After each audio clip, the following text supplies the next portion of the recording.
Good evening. I'm calling this meeting to order. The time is precisely 5:30 p.m. in accordance with the Texas Open Meetings Act, Texas Government Code, Chapter 551. This meeting is officially open with a quorum present.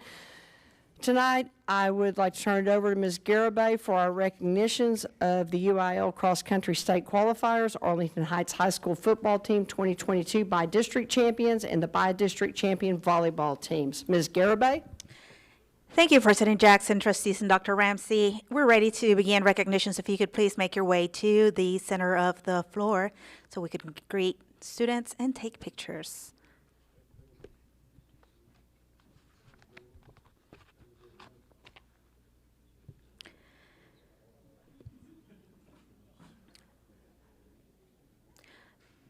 Tonight, we want to recognize the following student athletes who participated in the UIL State Cross-Country Meet last November 4th and 5th in Round Rock. We have Carly Couch from Benbrook High School, led by Coach Sina Donart. Angel Sanchez, state champion from Diamond Hill Jarvis, led by Coach Anna Rios and assistant coach Riel Pell. We also have Edgar Rodriguez from Diamond Hill Jarvis, also led by Coach Anna Rios and assistant coach Riel Pell. Also with us, we have Arlington Heights boys team, led by Lauren Rosinski. We have Sam Alexander, Hector Baragas, Chase Gunn, Justin Morales, Nicholas Morales, Jet Richard, Stevan Romero. Let's give them all a round of applause.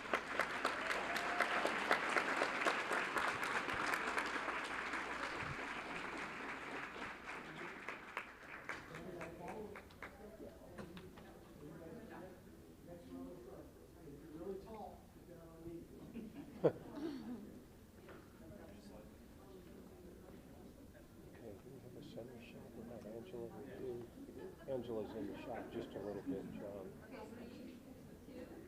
But we can live with it. 3, 2,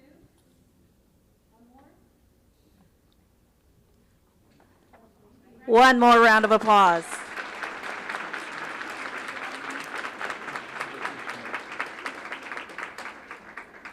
This evening, we would also like to recognize the Arlington Heights varsity volleyball team for being named by district champions. The Lady Jacket 2022 volleyball season was one for the history books. With 9 seniors and 5 underclassmen, the team started in Corpus Christi with a 3-2 record and only lost to 2 state-ranked teams. Their overall record was 31-9, losing in the area game to Grapevine, another state-ranked team.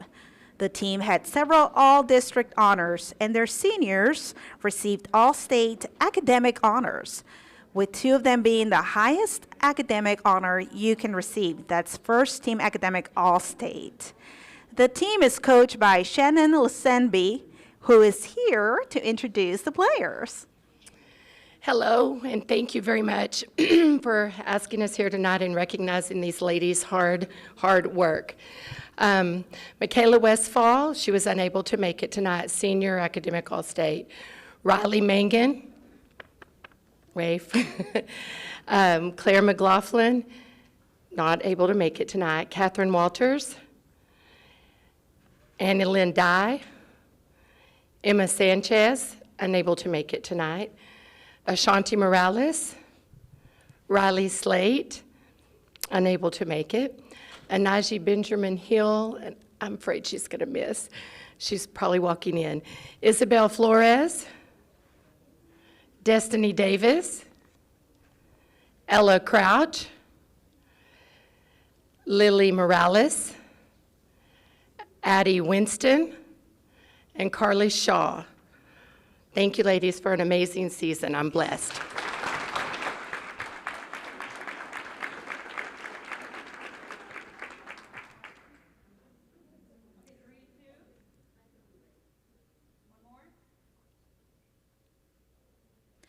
Tonight, we also recognize the Benbrook varsity volleyball team for being named by district champions. This was a very strong year for them. The girls had to overcome replacing key players and positions due to graduation injuries, and they still succeeded. They adjusted to lineup changes, playing new positions, and knowing that to be successful, the team had to do the basics perfectly and play with no quit mentality. The team ended the season with a 25-13 record, adding a third district champs title as well as a third by district champs title. They set a new school record by having one of their players accumulate over 1,000 career digs. 3 of their seniors have committed to play at the next level. The team is coached by Francis Davies, who is here to introduce the team. Number 1, Kyla Moore. Number 2, Reagan LaRiviere. Number 3, Miley Petty. Number 4, Lucy Rotman. Number 5, Raven Dash. Number 6, Lauren Housen, who is parking. Number 7, Abby Miller. Number 8, Martha Green. Number 9, Alexis Garcia Arredondo, who is not here. Number 10, Breezy Butler. Number 11, Jaden Harris. And number 12, Zoe Smotherman, who is at flag football practice. Thank you. Let's give them a round of applause.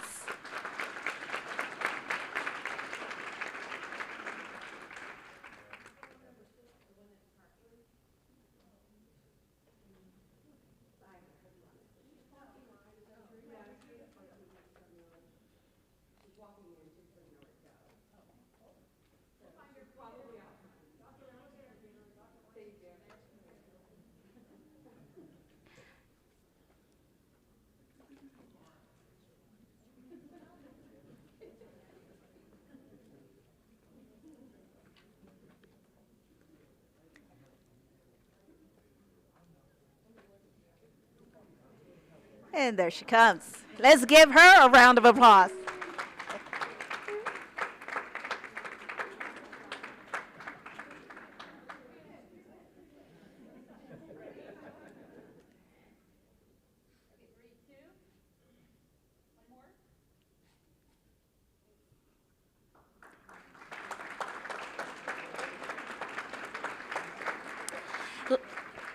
Last, we recognize the Arlington Heights varsity football team for being named vice district champions after defeating Frisco Independence High School 40-21 in the first round of the 5A playoffs. They finished the season with a 10-2 record. The team is coached by Phil Young, who is here to introduce the team. Coach? Thank you. I knew that we'd have a great season when Dr. Ramsey did our coin toss against Colleyville Heritage, because we beat them, and I think it may be one of the first times in Fort Worth ISD history a football team from Fort Worth ISD has beat a top 10 team in the state. So that was a pretty fun time for us. But I want to introduce these guys. A lot of them have work, and they're not here, but I'm going to call out these seniors first.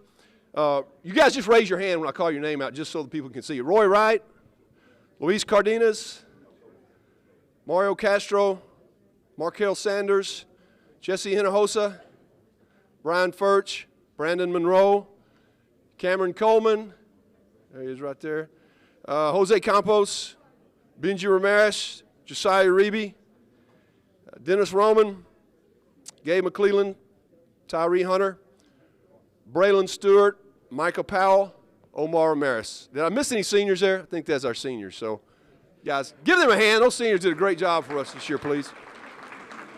All right, these are some of the underclassmen. If you guys hear your name and you want to put your hand up, that's fine, but they can't see it. But I'm going to announce your name anyway. Henry, did I announce you, Henry? Henry was the last senior. I'm sorry. He definitely is a captain. He was a big-time player for us. Henry Macon. Ryan White, record. Robert Carpenter, Connor Stevenson, Lamont Mantilla, Enrique Manzano, Micah Davis. Put your hand up, guys, when I call your name. Micah Davis, Keith Guidry, Robert Doyle, Kanan James, Alberto Chavoya, Kai Brown, Mohammed Nixon, Xavier Quintana, Benji Campos, Holden Hernandez. Raise your hand, Holden. Thank you. Jonathan Reyna, Trenton Norris, Jacob Watson, Brian Furch just walked in, my senior running back. Raise your hand, Brian. Player of the year in the district, him and Henry. Jacob Watson, Vincent Hernandez, Jalen Walker, Tyreek Daniels, front row, Romeo Robles, Gabe Jenkins, Anthony Oliveras, Kellen Petrie, Garrett White, Josiah Hunter, and some of my coaches from my coaching staff, Patrick Jones. I'm just going to read them off because two of them aren't here. My defensive coordinator, Coach Curtis James, not here with us. Offensive coordinator, Kai Kim. Patrick Jones is one of my coaches, coaches defensive line. Dylan Thomas, he's a Pascal graduate. By the way, Coach is a Heights graduate. Coach Jones is a Heights graduate, SMU graduate. Dylan Thomas is TCU and Pascal graduate, coaches my DBs this year. Who else is over there? Coach Montgomery right there coaches the linebackers. Coach Guerra coaches the line. Coach Workman is the other line coach. And Darius White, who's a Dunbar graduate, coaches receivers, is not with us tonight. And our principal, Sarah Weeks. And I'm Phil Young.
Thank you very much. This concludes our recognitions.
Thank you so much, and congratulations to everyone honored here this evening. We're all very proud of you, and what a great way to start off the meeting. At this time, I'll turn it over to Dr. Ramsey for the 2023 property value discussion. Dr. Ramsey? Thank you. As you see, our staff is here. Just as a reminder, this is a part of the budget development process. This is the first time we have a workshop with the full board. But for our public, we do have a board committee on finance that meets about once a month. And so this is information that's continuing. And as we know, the legislative session continues in Austin. And so we will have additional conversations about this at the 2 meetings in June. And with that, I will turn it over to our CFO to start us off. Good evening. Thank you, Dr. Ramsey. President Jackson, members of the board, good evening. I'm here, Carmen Arieta Candelaria, I'm the Chief Financial Officer for the district. With me this evening is, on my right, is Dr. Pena. He's the Chief Talent Officer for the district, and on my left is Patricia Young. She's our Executive Director of Budget. So the first item on the agenda is we're going to talk about property values discussion. This particular discussion is actually a requirement. This is part of the Financial Integrity Rating System of Texas, otherwise known to you as FIRST. And the specific indicator is indicator number 20. And that is, did the school board members discuss the district's property values at a board meeting within 120 days before the district adopted its budget? And this indicator measures whether or not the school board had the opportunity to consider the impact of those changes in property value as it discusses the finances for the district. This is a pass or fail indicator. If the district does not pass, then the maximum it can receive is a maximum of 89 points, or receive a B, above standard. Currently, the district's rating is an A, superior achievement. So this is the reason that we are having this discussion tonight. However, it is a very, very important discussion nevertheless. So I'm going to first go over the state funding changes to the current year property values. Prior to House Bill 2, the state used prior year taxable property values in the funding formula. This created what was called as lag revenues, where the annual property value to growth would generate more revenues than the prior year's value that was provided. House Bill 3 changed that and implemented the use of current year taxable values, which basically eliminated that gain associated with the gross and its taxable values. There are two major components in the state funding formula. The first one is called Tier 1, and the second is Tier 2. But ultimately, the driver in general fund revenue is basically average daily attendance or students. That is the driver for additional revenue. House Bill 3 mandated what's called tax compression. Again, that was back as part of the House bill in 2019. But it does not impact the overall funding, and that's very important for us to be able to understand. What it does do, it impacts the balance of the local and state funding. So think about it as A plus B equals C in the Tier 1 entitlement. And as local fund increases, the state funding will decrease. However, the tax compression is not supposed to affect the overall total. In tax year 2022, state and local compression applied to the district's Tier 1 tax rate. I'm going to go over that a little bit, but basically the State and Local Compression Act work in parallel, and districts receive the method which results in the greatest amount of compression. So here we have state compression in tax year 2022, for example. We don't have, obviously, the tax year 2023, so in an effort to explain a little bit about the tax compression, first going to talk about state compression, and then I'm going to talk about local compression. Well, state compression compares the extent to which the estimated statewide property growth exceeds 2.5% to determine what's called the maximum compressed rate, or what's called MCR, for tax year 2022, using that calculated formula below. And it's a little bit complicated, and believe me, I think we need a degree in how to calculate state funding here in the state of Texas. It is incredibly complicated. But nevertheless, the state's maximum compressed rate, or MCR, is 89.41 cents as calculated by the formula. Our local compression is where it uses individual or district's property growth rate compared to that 2.5% to determine its individual MCR. Each individual district has its own calculated MCR. Since the districts receive the lesser of the MCR calculated under state compression or local compression, of the districts with a prior year MCR of 91.34, only those districts whose local value growth exceeds 4.3% will have additional compression below that 89.41 cents. Last year, the district had 10.2% in local property value growth. Now, I'm going to show you, I know this is very small, but I wanted to show this calculation just to demonstrate how complex it can be, but it's a really great illustration of how the district calculates its MCR and how we come forward to all of you when we do so in August and present to you what our tax rate is. So you'll see that second line, which is the tax year 2021 comptroller certified school district taxable values for M&O purpose. That was last year. If you recall, we went from $25,000 homestead exemption to $40,000. At that rate, it's $44,808 million. That is the certified school district taxable values as calculated by the state that is used in the funding formula for M&O purposes. Then we look at the next line is the tax year 2021, the chief appraiser. So the Tarrant Appraisal District comes and gives us the certified values in July, on or about July 25th. And that number in the formula was $46,384,000.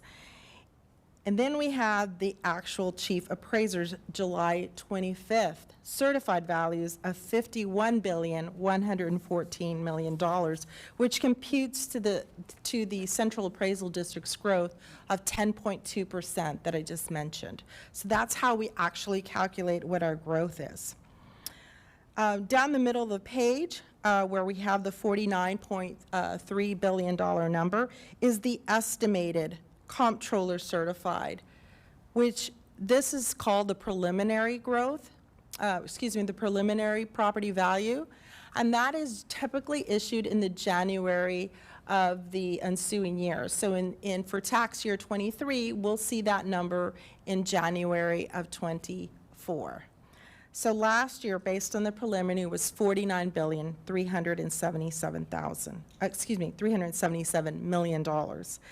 So the prior year maximum compressed rate was 88.12. And remember, last year, or the year before, we added that 17 cents to come up with 105.12. And that's how we generated the tax rate. So our local preliminary MCR is the 81.96. So when we added the 17 cents, that's how we generated the 98.96 cents that ultimately you levied back in August of 22. Then you see the state compression percentage there from the state that we just calculated on the prior page, 89.41. Then there's a statutory limitation on that MCR of 90% of the state's MCR, which is 80.46. So in order to maintain equity, no district can go lower than this 80.46 cents. So the district's MCR is lesser of the state or local compression or greater of the local compression limitation. So our MCR last year was 81.96 cents, and that is how it's calculated. I know it's very complicated, but I think it's a good discussion for us to understand how all of these property values intersect and where we come up with our funding formula. I'm going to show you the property values towards the end of the presentation for comparison. So the Tier 2 component is otherwise known as enrichment. You've heard of that, and we levy 17 cents. That's been voter approved. And this Tier 2 of the foundation of the funding formula is intended to supplement that basic funding that's provided by Tier 1. Tier 2 guarantees a specific level of funding per student and weighted average daily attendance, otherwise known as our WADA, for each penny of tax effort that is above the school district's maximum Tier 1 rate, or otherwise known as the MCR. And again, this is commonly referred to as enrichment. This is new for Fort Worth ISD. And I think that we've been talking about that a little bit during the Board Finance Committee meetings, but this is the first year that the district has calculated a recapture amount back to the state. So the Texas Education Code makes provisions for certain districts with what's called excess local revenues to pay those funds back into the school system for distribution to other school districts. I put a slide, this is the most recent slide that TEA had, but I thought it was the most helpful in trying to understand what recapture is and from a visual standpoint. So this is back from 2019, 2020, where the formula entitlement was calculated at an average of 9,557. But basically what happens is that first step one is calculates how much is the district entitled based on student count. And that looks at a certain amount and certain threshold. Then it looks at the step two and it assumes that the district is going to be collecting local property taxes. In step three, then the state will make up that difference in the entitlement to make sure that it meets that entitlement level. The next step, when does recapture occur is when when the amount of tax effort is over that amount of that entitlement rate, and then those funds are in effect recaptured and redistributed to other school districts. So that's basically in a nutshell what recapture is. So for this year, Patricia and her team have calculated that it's approximately $3.2 million. But for next year in 23-24, it's $8,656,000 is what we've calculated based on the House Bill 100 assumptions. Again, we're going to be calculating that and then bringing back an adjustment for this year, either at the May or June board meeting, just to round out the year to make sure that we have calculated and we're at the very end, basically, of the fiscal year, and we make sure we've calculated it appropriately. There is a House bill that's out there right now, 3028, that if passed, it'll provide an opportunity to repay our pay our recapture payment early and earn a 4% credit, which would mean basically about $360,000 back to the district. So we would pay in January as opposed to August. So that's something that we're watching. Going back to the tax rate adoption, again, that M&O is determined by TEA. Actually, TEA does approve our tax rate based on the submission before the district adopts the rate. And it is based on that property value growth as well as that amount of Tier 2 pennies that have been voter approved. And then the INS rate is calculated based on the property value growth and the total amount of bonded debt payments or expected debt payments due in the following calendar year. We adopt the rate in August for the rate for 23-24, and then we make those debt payments in February of 24 and August of 24. We know that this is a legislative year. We know that there's going to be changes that are going to be likely to occur. And again, we don't adopt that tax rate until 2023. I wanted to give you a framework of the timeline of property values and the tax process. And this is how long it really takes for us to kind of settle the year, even though we have to adopt a budget by June 30th. But these are important dates, and also the importance of why things keep changing over the year, over the entire year, and why we do have to bring back budget amendments from time to time. So starting in April 30th, we received the preliminary values, which we've received. On June 27th, we adopt the budget. Then we receive the certified values from the TAD on July 25th. And then we adopt the tax rate at a regularly scheduled board meeting currently August 22nd. We send that information over to the tax office, and August 1st or thereabouts, they send out bills to our constituents and the bill based on the levy. On January 31st, the state comptroller provides the state preliminary values. Our district fiscal ends on June 30th, and then on August 31st, they provide those final values.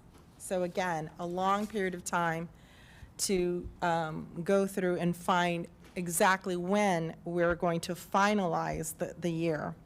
This is just some more information based on where we get our information and who provides what for the tax year and what we use that information for that we receive from these important entities.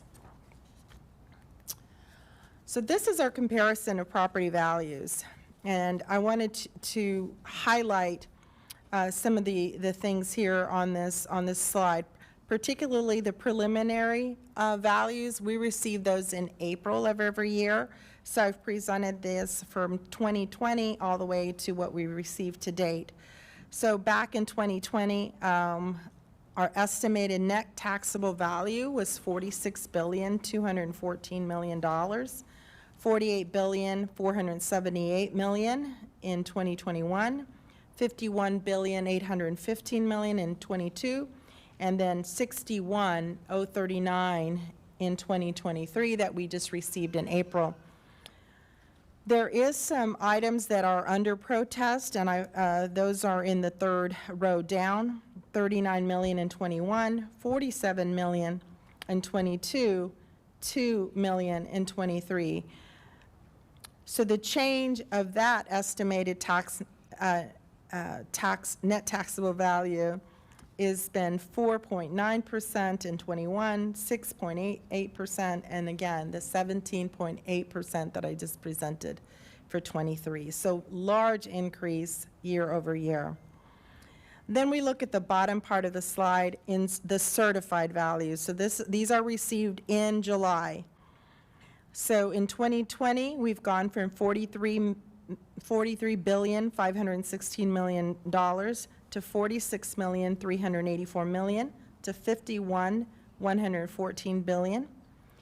To 2023, we've estimated, based on our best guess, that we will see about a 6% reduction in the from the preliminary values. That is just a guess. It is based on historical basis, so we think that we'll have a growth of 12.3%. We've built into the budget about 13% growth, but again, that is just our best estimate at this time. I think what's important for us to be able to understand is that our tax rate will more than likely go down. And that we can say that with pretty good assurance that the tax rate that we bring back to you in August will likely go down because of the increase in the property values. So this is important for us also from the standpoint of, if you look over year, 6.591% between the change between the preliminary and certified. Again, that in 22, the 10.2% that I referenced in the MCR calculation. And then again, we're estimating the 12.2 or 13%. On the next slide is the comptroller's information. So the preliminary information, which is the second line, that is received first in January, and it has gone from $42,695,000,000 in 2020 up to $49,377,000,000. We still don't know what 23 is.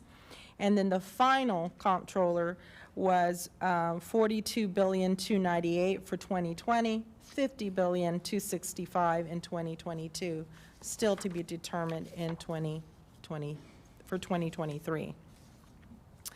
Here's a visual look at the property values from the TAD to the PTAD that's used by the comptroller.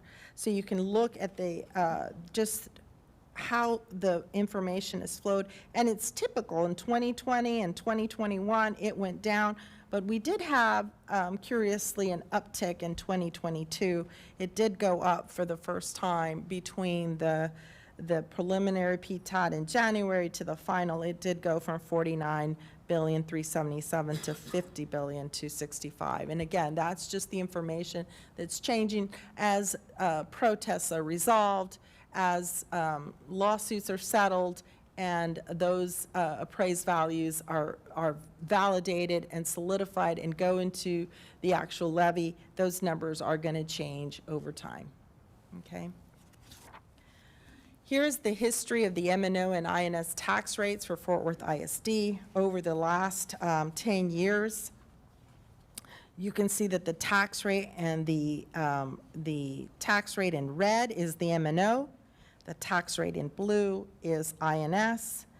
Of note, over the last 5 years, the INS rate has stayed the same at 29.2 cents, and that has been what has been committed to as part of the bond program, is that the last two bond programs, particularly the one in 2021, that we committed to staying at no more than 29.2 cents.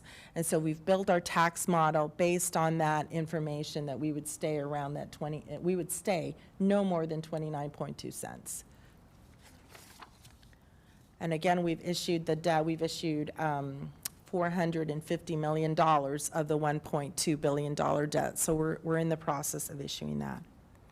Here's the history of the combined adopted tax rate for Fort Worth ISD from 2013 to 2022.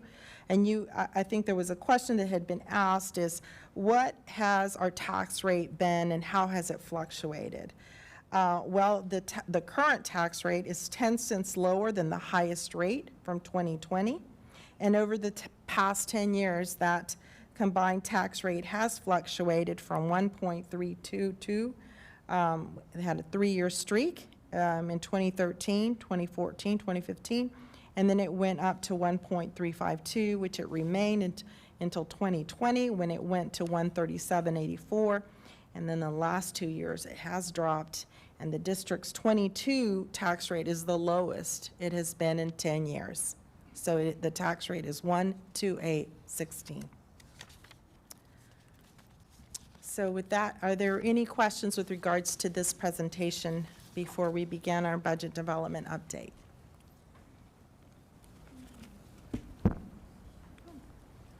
Trustee Andor. Thank you, President Jackson. Thank you for this very thorough report. On the graph, this one, can you just review quickly what M&O stands for and how that money can be used? And then also what INS stands for and how, Yes. because I know that they are very specific in what their uses can be, and we cannot rob Peter to pay Paul or intersperse those funds. So can you just review that real quickly? Absolutely. So the M&O is maintenance and operations tax rate, and you can think of it as the general operating. So any and all costs associated with actually operating the district. The interest and sinking fund, INS, can only be used to pay debt that has been incurred by the district. Okay, thank you. I appreciate that Of explanation. course. Trustee Evans. Can you re-explain recapture a little better? And is there anything we can do to minimize what we pay in that?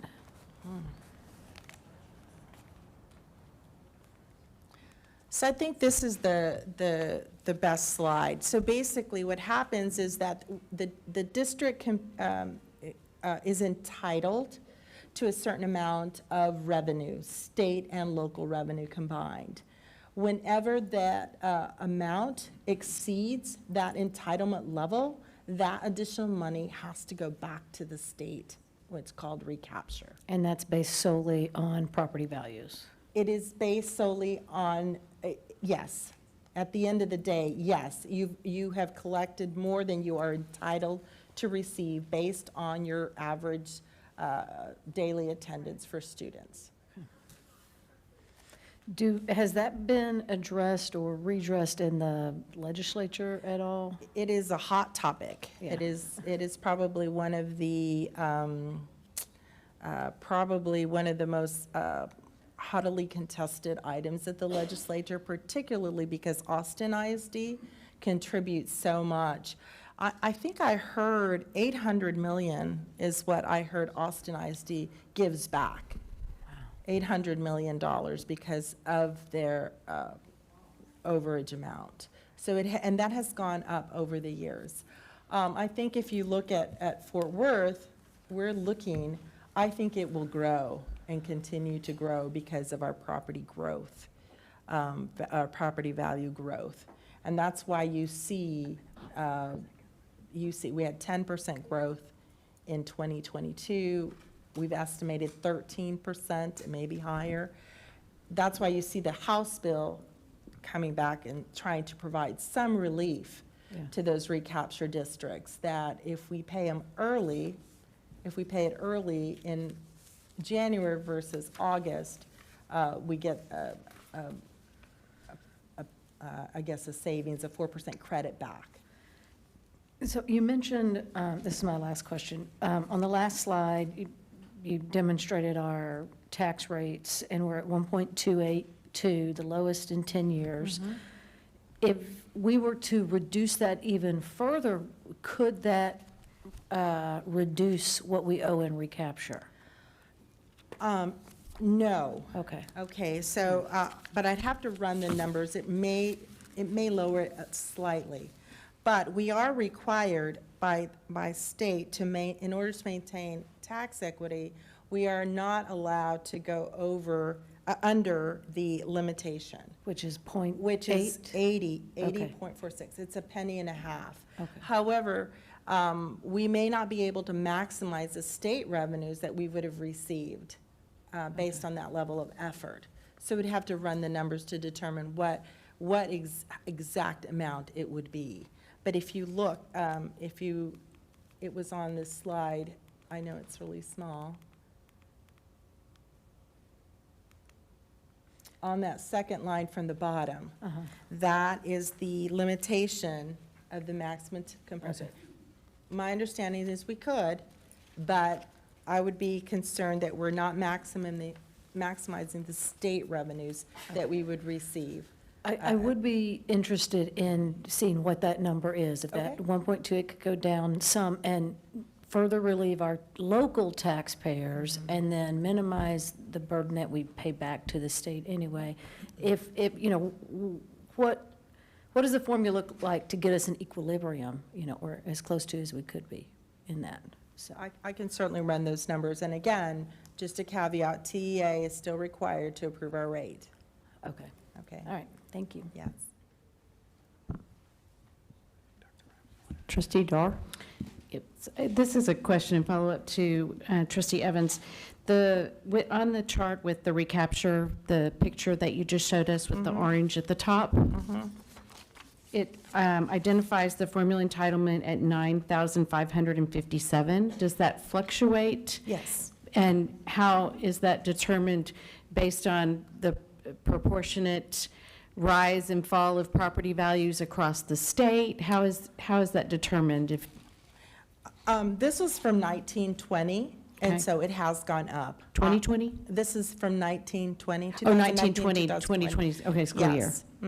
So I would have to get, what is that state entitlement level that TA is calculating at this time? Okay, thank you. Yes, ma'am. Dr. Rodriguez? Yeah, just a quick question. So if our enrollment increases, will the recapture decrease? Potentially, yes. Thank you. Yes. Thank you. Thank you for a very thorough presentation. And next, we'll have the 2023-2024 Budget Development Update. Dr. Ramsey? So they're already in place. It's the same group. So we'll go ahead and turn back over to our CFO and our Chief Talent Management Officer. Yes, thank you so much. And before I get started on the budget development, there are a few people that I would like to recognize in our audience as part of our budget team. So we do have, in addition to Ms. Young, we do have our budget managers here, and I'd like to ask them to stand and be recognized. First, we have Ms. Cynthia Shirk.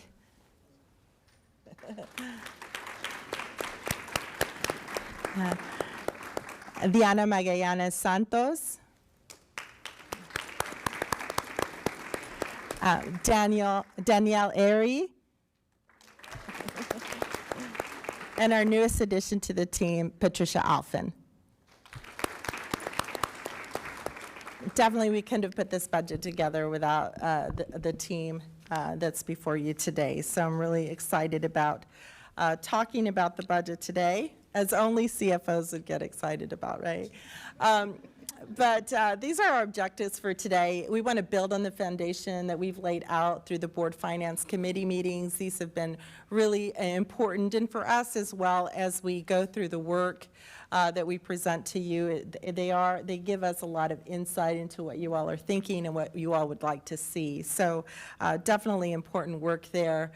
This is, of course, our first look at the budget for 23-24 at the full board level. We have made some preliminary assumptions with the information that is available. Again, I just want to put a precaution out there. These calculations are subject to change, and they are just that, preliminary. And so we're using the best information that we have in order to come forward with this first look at the budget. We did introduce the academic return on investment concept through the 23-24 budget process. And so we're very proud of that, moving that initiative forward. And the goal is to adopt a budget at the June 27, 2023 meeting. We are in the fourth quarter of the year, in month 5, in May 05, and that just talks about all of the work that's associated in getting this budget to where it is right now, and then getting to the finish line at June 27th, and then looking at that first month of the new year as we roll out the budget into the actual system.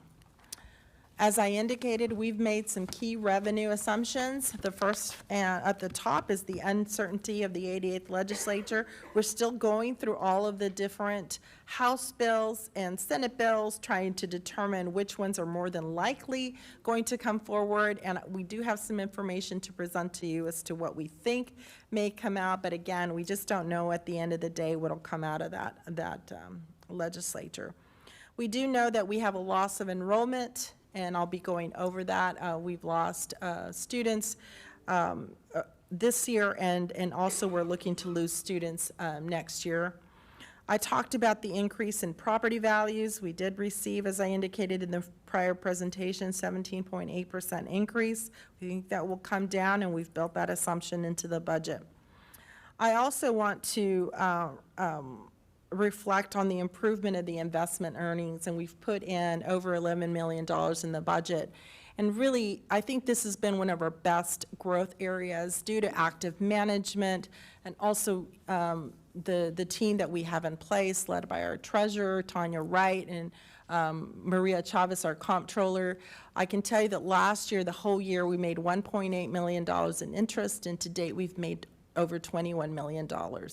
So we've done a lot of active management, looking at investments, laddering, looking at the maturities and trying to lay those out appropriately, looking at objectives, having our investment committee. So we've really made a big effort to try to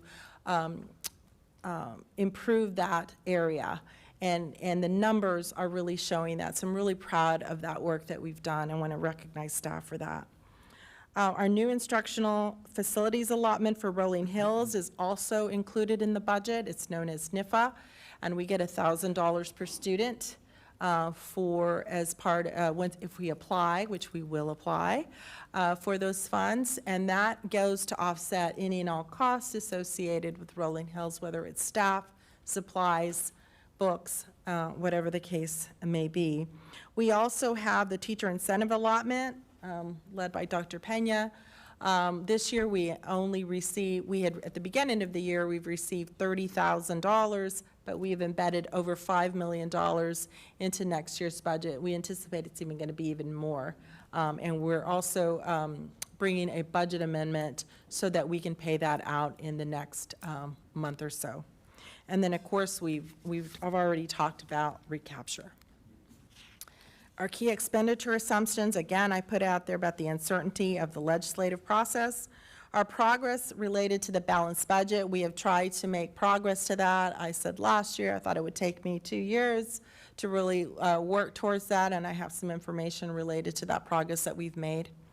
Dr. Pena will be going over the compensation recommendations for the budget. One of the other things that's coming up is the TRS insurance increases. I went ahead and put increases on there because I do think it's more than likely going to occur that we will have an increase in our insurance for employees. Last year, we did not have an increase. There was no increase that was given, so I thought we were very fortunate to not be able to receive an increase. However, what we've been hearing out there, no formal word, but we believe that there will be an increase in TRS insurances. So I don't know what that amount is. I've estimated some numbers, but I just don't have a definitive amount at this time. And we probably won't know until the end of May, beginning of June. The restructuring, the reorganization, changes in the budget owners, we are still working on that. That is still in draft. We've compressed some budget owners and aligned them to the new draft org chart, and so we're still continuously working on that so that the budget reflects that new reorganization. I mentioned that we added the Rolling Hills Elementary, and that is included in the budget. We've also included some potential increases in property and other insurances, and so we also need to have a conversation with the board at the next board meeting related to this, and so we'll just continue to monitor. We have incorporated some increase into the budget, however, we feel that it may be additional. So we would just want to caveat that just to make the board aware. And we have a couple of one-time purchases for IT and textbook gap funding that I've been talking about, certainly at the Board Finance Committee meeting. Some of the legislative uncertainties and assumptions that we've made. So I want to talk a little bit about the House Bill 100, which is the finance school bill. So they have proposed that the basic allotment, otherwise known as the BA, is going to increase to $6,250, and in 24-25 is going to go up from to $6,300. This is currently at $6,160. So if you do the math on that, $63,544, which is our ADA, times $90, it's about $5,718,000. The bill does require that 50% of that increase go to increased compensation, and then 75% of that be specifically dedicated to increasing the average total compensation for teachers, full-time librarians, counselors, or nurses. And Dr. Pena will go through and go through the presentation and address that specifically. There are also changes ADA, otherwise known as average daily attendance, to enrollment in certain allotments, and that does help Fort Worth ISD and that was one of the things that we've been really pushing wherever we could, because what that does is that we currently have 72,800 students, but we only get funded for 63,544 because of average daily attendance. We only get funded based on the students that attend school. However, we are required to present basically a full staffing for 72,000 students. So that is something that I think House Bill 100 makes progress towards. Certain allotments will be based on enrollment. And I think that's kind of step one to maybe in the future. I think it's too expensive to move everything to enrollment based, but I think this is a good start to getting us to enrollment based funding. As opposed to average daily attendance. So just think about it as we would get funded for 72,000 students instead of 63. Okay? We're also, the increase in the transportation allotment from $1.54 per mile for special education transportation to $1.67, which is great for us. And then it proposes to include CTE FTEs into the regular program ADA beginning in 24-25.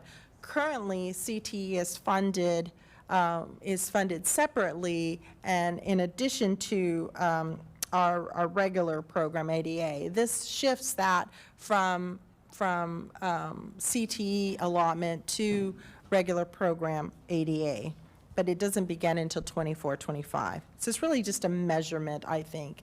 It's more of a maybe preference, but I don't believe that it reduces funding overall. It just merely shifts it from CTE specifically identified to regular program ADA. And then it proposes to increase the comp ed allotment by increasing each weight by .0005 in 24-25. So those are some of the things that I've pulled out from the bill. There's many, many, many more, and so we'll have to just analyze them come the end of the legislative session when we get official word as to what's actually been changed.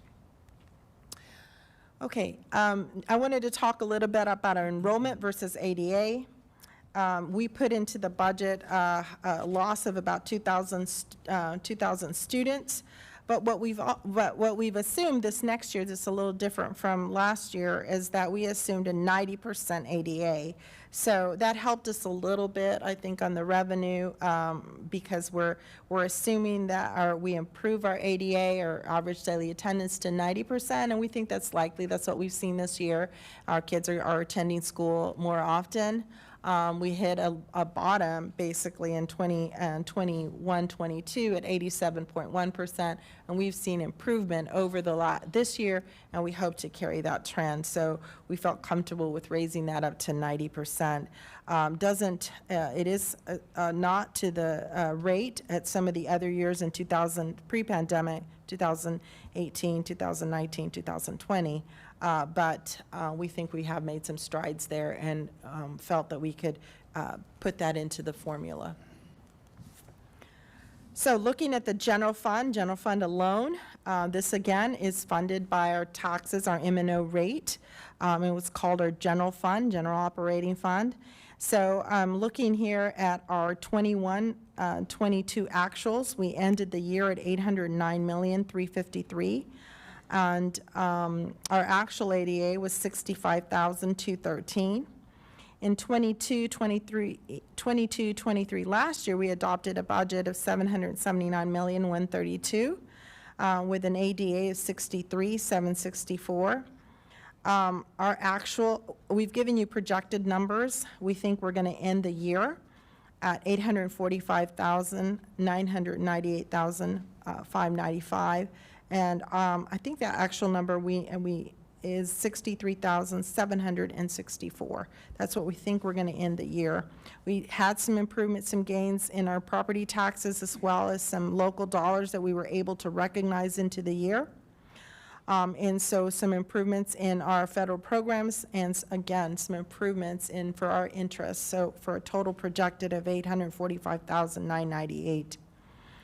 We have two presentations for you for the general fund. One is the proposed 23-24 based on current law with no changes to the law, just what's actually being, what's actually in the funding formula.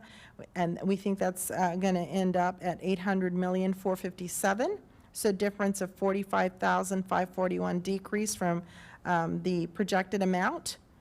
And then we went ahead and calculated, and this is the one that we're primarily using, is for the one that's proposed on House Bill 100, making those assumptions that we've been provided.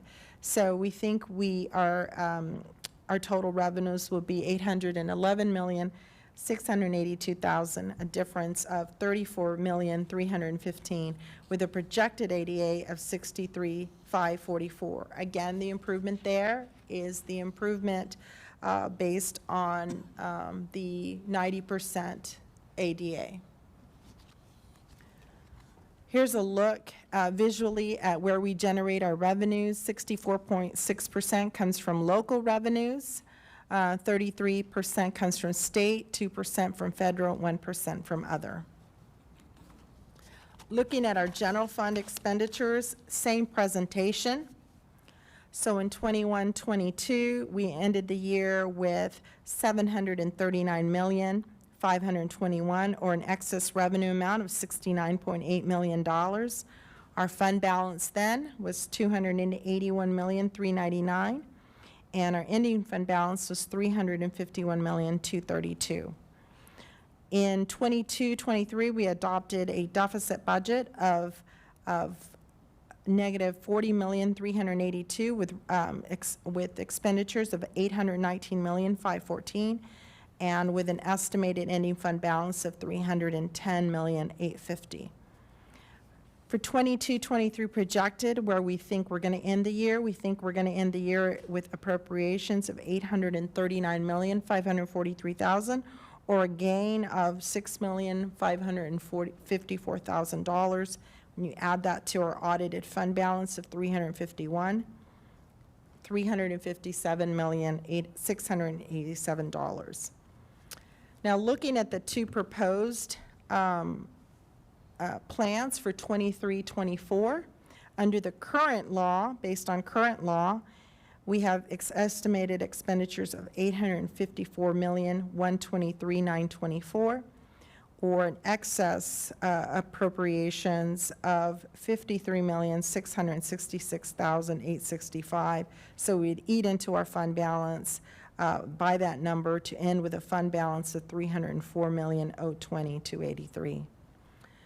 With House Bill 100, those estimated appropriations would be $853,421,836, with the primary difference related to the recapture amount that we would have to pay back of $9,358,000 under current law and $8,656,000 under the House Bill 100.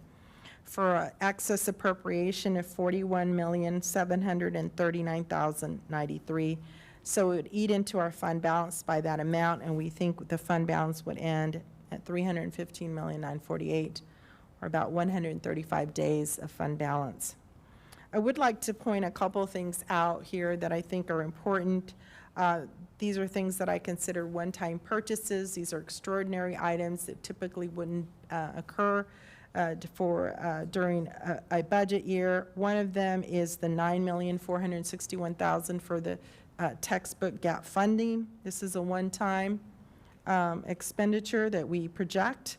And then the laptops, $7,850,000 for a total of $17,311,000. Our net excess appropriations would then be $24,427,000. So that's about almost half of what was budgeted last year. And I think it's also important to know that $17.4 million of that $24 million use is for compensation for next year. So we are making progress towards that balanced budget. I think it'll take another year to really drill down and make some of the changes that we need to make and incorporate, and those will flow and be reflected in the numbers. Plus, we also will get some additional funding from the state, which will help us and continue as we move forward. And hopefully we'll continue to see also some improvements in ADA and potentially some increases or stabilization in our enrollment. But again, all of that adds and help us move. There is no one specific item that helps us get to that balanced budget. It really is a comprehensive look across the district and incorporation those practices into the budget. And being disciplined about it in order to get us to where we need to get to. So again, I think that's really good progress, and we'll continue to focus on that. If you look at our dollar, where we're spending our money, 57 cents of our money goes to instruction, where it should be, if not more so. 18 cents of that dollar goes to instructional support, 3 cents goes to central administration, 20% goes to operations, and 2 cents goes to debt service and other of just our general fund. Those are the categories on the bottom left-hand side of how those things are calculated and what actually goes into those calculations. The board is legally required to adopt not only the general fund, but also the debt service fund and the food services fund. So we do a quick review here of the debt services fund, and I've provided you the actual amounts from 21-22, the budget year-to-date, and the projected amounts for 22-23. We think we'll end up the year with a change of $6,404,000 based on the amount of taxes that we've collected. So far, we're proposing that $159 million in collections based on the levy and expenditures of $149 million. And so we have an excess revenue currently projected of $10,030,000. We have a 20% target of next year's fiscal requirements, and we're well above that amount for our debt service plan for next year. For food services, we have basically, we feel that we're going to break even for the year. That's our current estimate. So we've laid that out, $48,153,000 projected in of revenue and expenses.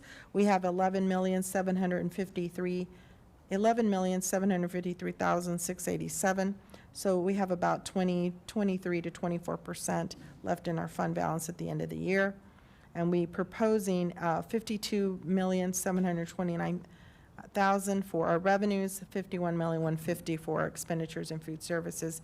So a current excess of $1,579,000. Included in the model is an increase of $453,000 in compensation. Here's a quick look again, quickly at the three funds that we will be requiring your approval at the end of June. Just looking at it in summation form for the general fund, under House Bill 100, our debt service fund, and our food service fund. So with that, I'm going to turn it over to Dr. Pena, who will be going over the compensation. Thank you.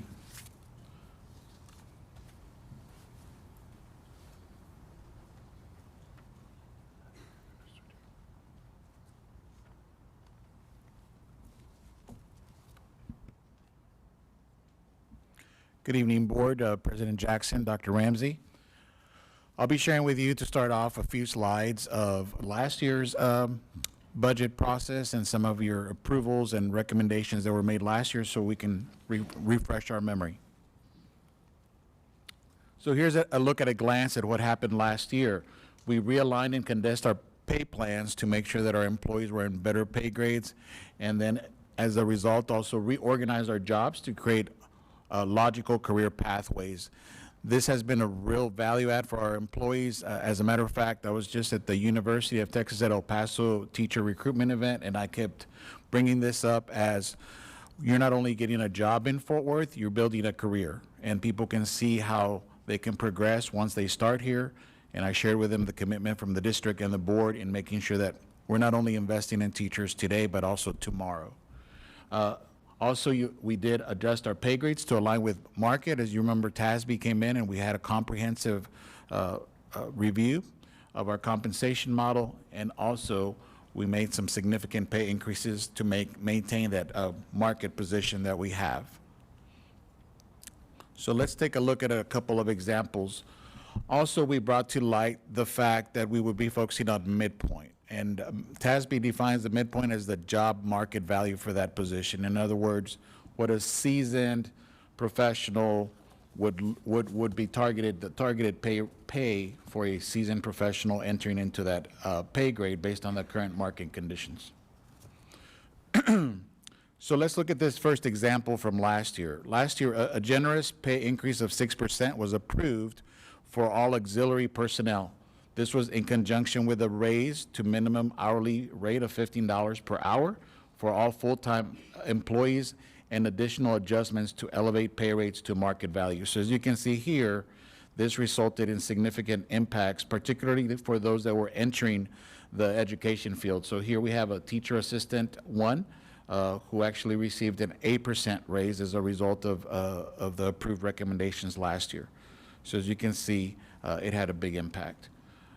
Here's another example that we can use is for some of the positions that were farther below the market value, it resulted in even greater total pay increases last year.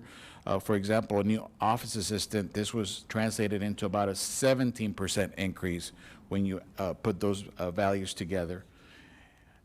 And then here's a great example. The greatest percent increase was realized by our valued bus attendants. A new bus attendant in the 21-22 school year realized about a 37% increase when they returned to serve our students in the 22-23 school year as a result of that pay increase to $15 per hour as a minimum rate.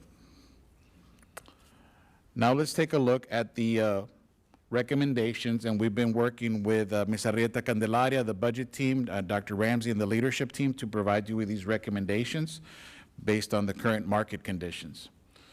So here's a few buckets of recommendations. The first one is to honor historically non-creditable years of service for health service providers and operations tradesmen, and I'll go a little bit more into that in the next slide. Also provide stipends for yearbook sponsors. We have not had those previously in our compensation manual. Also taking a deep dive into our stipends for deaf education teachers, interpreters, and transcribers, and then also making a recommendation for a general pay increase to maintain our market position as a district. I did include at the end of the presentation a snapshot of where we stand with teachers across the DFW Metroplex, and it's highlighted in yellow. And we're excited, thanks to you, Board, that we are at a top 5 in every area across every milestone year for teachers. So what does this mean for honoring external years of credit for these employees? Historically, we've followed the TEA Commissioner's guidelines, where we only use the creditable years of service. This is from Texas Education Code 153, where it states that we honor years of service based on creditable and accredited entities such as school district, charter schools, or universities. But we think that as we value our workers and have a high need in this area, that we also use private industry related areas to provide those employees with those years of service. So this recommendation would retroactively look at all of our current employees, most importantly, invest in them, and then also any new employee that would be coming in, as we have some hard-to-fill vacancies in that area, as you might know. Also, as we look at providing the any years of service for our operations team.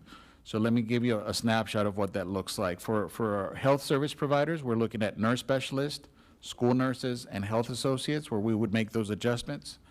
And then for our operations tradesmen, we would also make those adjustments in honoring those years of service in a private industry related field to their position, whether it be an electrician, HVAC, irrigation, painters, repairmen, and welders. And we feel that that's another high critical need area to make sure that our schools are operating smoothly and safely. Here's a snapshot at the yearbook sponsor stipend. This would be one yearbook sponsor stipend per campus, a flat stipend of $1,000 for middle school, and then a differentiated stipend for the high school year sponsor based on the size of the yearbook. And so that is the recommendation being made today for yearbook. Deaf education, taking a deeper dive, looking at other districts around us like Keller and Arlington and what recommendations they're coming up with. One of the ones that stood out was our deaf education teachers, increasing their special education stipend to align with the intensive support stipend that our special ed teachers receive from $750 to $2,000. Also, our deaf ed transcriber, moving that stipend and allowing a $450 stipend as we do so for bilingual clerks and secretaries. They previously did not receive any stipend. And then also scaffolding the interpreter based on their certification, as you can see, progressively going from $450 to the master level. And we would want all of our interpreters for the deaf to be at a master level 3, which would equate to $3,500 stipend for them. As we look at our general pay increases, working with our CFO, Ms. Arrieta Candelaria, the recommendation was made at a 3% at midpoint, as we did last year, looking at midpoint for all pay grades and also for our teacher salary schedules as well. So let's look at that, and then I'll have a second recommendation, and our CFO will close out with 2 slides, and we'll open it up for questions. So let's take a look at the first option, and then we'll look at the second one at where we look at auxiliary support at 4%, professional support at 3%, and our executive support personnel at 2% raise. So this last table gives you a snapshot of that cost. So on the left, you have the 3% across the board for all employees. That equates to a little bit over $23.7 million. And the alternate option, when we're looking at those target groups at 4% for auxiliary and also 3% for professional, where our teachers, our librarians, our counselors are housed in that professional support bucket. And then our executive support, our smallest bucket, at 2%, that equates to a little bit over $24.8 million for the budget. We'll close out with Ms. Arrieta Candelaria and then come back with questions. If you go to the next slide, please. Thank you. Next slide. All right, thank you. Thank you, Dr. Pena. So these are our pending items that we have. Legislative outcomes, we want to finalize their compensation. We want to review any TRS changes, which again, more than likely won't be until after the end of the legislative session, which is scheduled currently on May 29th. We also want to review and align the capital plans to any available funding that we may have. And we are also looking at a few additional budget requests that are still in the process of review in order to be able to determine whether or not we're going to request that they be incorporated. We're also looking at our utilization of the ESSER 3 funds to see if there's any opportunity for us to be able to shift some of those costs in the current budget over. Again, those funds expire at the end of September in 2024, so we really have one more year, and so we're looking and scrubbing those numbers now and making sure that if there's any like vacancies, any additional dollars that we might have, we may be able to shift them to cover some of the items in the general fund for the year. So we still have a little bit of work before we come forward, but these are our next steps certainly for all of you and Dr. Ramsey as we finalize and bring this budget forward.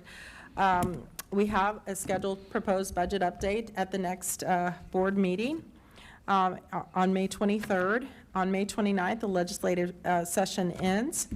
We are required to publish notice of a public hearing on the budget and on the Fort Worth ISD website. That should happen no later than June 14th.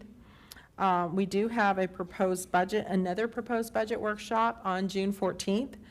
And then we have some board mini sessions that, if requested, we will certainly schedule them to do more one-on-one, similar to what we did last year, and which I thought was very helpful.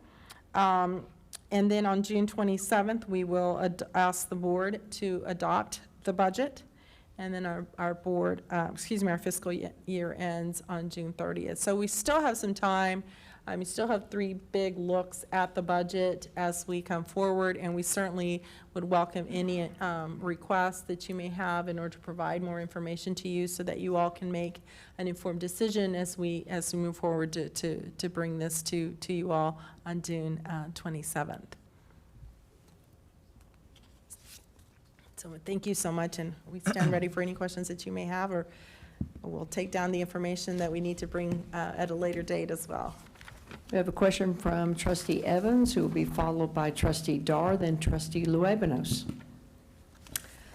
Thank y'all for this report. I'm not sure which slide it is. I think it was the last one.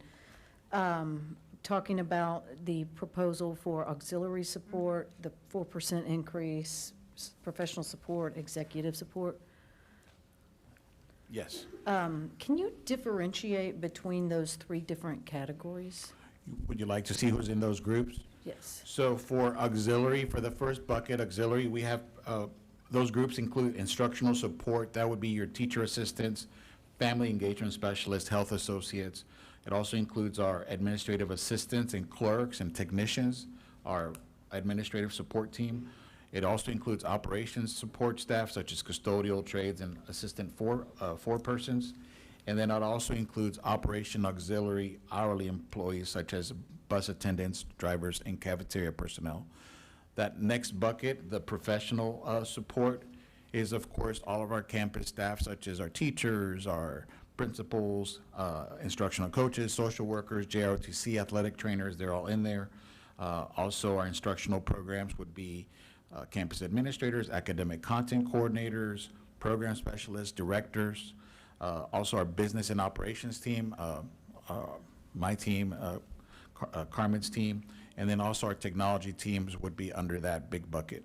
And then the last executive bucket, that would be assistant and associate superintendents, chiefs, deputy superintendent, campus professionals such as EDs, executive directors and up, and then anyone in any of those pay grades that's an executive director and up would be under that 74 employee category. Thank you. And for the yearbook sponsor recommendation, thank you all for this. I think it's a step in the right direction, but I don't know if 3,000 is enough. I mean, for these bigger high schools with these big yearbooks, it's a second job essentially, or it can be. So it's a step in the right direction. I do appreciate that, but I'd like to see if not this year, maybe in future years, we could add to that or expand to that. Certainly, and we can go back and look at that and see what we can do. Thanks. Trustee Dar. Thank you. With the key expenditure assumptions, one of them is insurance, of course. That's always an important expenditure. Have we, and I personally have not, so I'll just preface with that, have we ever investigated any other insurance options besides TRS? And if so, where does TRS stand in the big ball of insurance wax? So yes, in response to your question, yes, we are starting to look at that. We have had discussions regarding whether or not we could look at a self-funding option, similar to other school districts that have moved in that. It is quite an undertaking, and so it needs to be, thoughtfully carried out and determine whether or not it is the best option for us. Obviously, that shifts the risk over to 100% to the district. So that is something that we have looked at, or that we're starting to look at and considering. So I do think that looking at our claims and our claims experience and making sure that we have that information available to us, we can certainly make some informed decisions as to how we can move that forward, and then compare what we actually have with TRS, comparing the benefits and the cost, as well as the options that are available, I think would be a very good exercise to go through to make sure we can offer that best package to our employees at a reasonable price. Yeah, I have TRS, Active Care Insurance, and I know that a significant chunk of change comes out of my check every month in order to cover that cost. I'm not advocating for something else, but I am very glad to hear that we're investigating what our options are, so we know we're making the best, most informed selection in order to allow our employees to maximize their take-home pay and the work that they do every month for the district. So thank you. Yes, ma'am. And we do review periodically. We do review other lines of coverage. I know that we're reviewing dental this year, and so we are in the process. We do review that regularly to make sure it is the best options for our employees. TRS is just unique in that we also share the burden with numerous districts across the state. And potentially we could leverage the partnerships that we have within our community and the resources that we have here, along with other entities, to try to reduce the cost. But it would be a large undertaking. It cannot be done in a couple months or so. It would take some doing to be able to do that. But certainly we have discussed it and are considering it. Okay, thank you. Yes, ma'am. I know that during the 88th legislature, no, that's now. That's the now. 87th legislature, our legislators passed House Bill 4545, and that has been a significant, and it was completely unfunded, and yet that has been a significant expense that Fort Worth ISD and other districts around Texas have had to burden. They have had to shoulder that burden. Is there any talk in the legislature now regarding modifications to House Bill 4545 or the potential of funding that bill? I'm going to look at you, Dr. Ramsey. I had a feeling this was going to come back over here. Thank you. Yeah, so there's legislation on both sides of the House. There was a committee meeting today. I'm not sure at this point, so by the time we left, they still hadn't heard that yet. There is a possibility of having just a very large omnibus bill, much like HB 3 was, where there is significant conversations and appetite on both sides of the House. They understand that it's an unfunded mandate. I just don't know where they're going to land when it comes to the actual dollar amount. There is also conversations about what does it mean, clarifying for parent rights for HB 4545. And so those are all things that our school district, much like all others, are advocating for. We want some clarity. And also, if it is something we're going to have to do post-ESSER, we want to know how it's going to be funded. So still some conversations. We'll know more by tomorrow. So tomorrow is like kind of that magical date that if a bill did not make it out of committee, for all intents and purposes, it's dead. There is a workaround, and one is the omnibus piece. So we'll be able to provide by Friday some written information to the trustees on that. Okay, thank you, I appreciate that. I also would like to just say thank you for recognizing the importance of sign language interpreters and providing communication access for children, and the importance of consistent communication access with the same provider, and so thank you for doing that. And then my last question regards this textbook funding gap, and you mentioned $9 million for textbooks, which befuddles me since the state constitution requires that the state cover the cost of textbooks. So why are we paying for textbooks? My understanding is that it was not fully funded, and so it was the amount of money that we need, and there wasn't insufficient funding that was allotted through, that was not allotted through the instructional materials allotment that we receive. So is it a fair statement to say that the state is not upholding its constitutional responsibility? You don't have to answer this question. I don't think I'm going to answer that question. And we're having to pay $9 million because they have not provided sufficient funding. It's not a question. We'll just move on. Thank you. Yes, ma'am. Trustee Luebanos. Thank you, President Jackson. To follow up on the TRS question, if TRS the premium goes up, the district, is it covering more money for the teachers, or is that money coming out of the employees? That is a decision that we'll have to consider and incorporate into the budget, and whether or not how it impacts that compensation package that we bring forward. So the answer is it can. I mean, we can.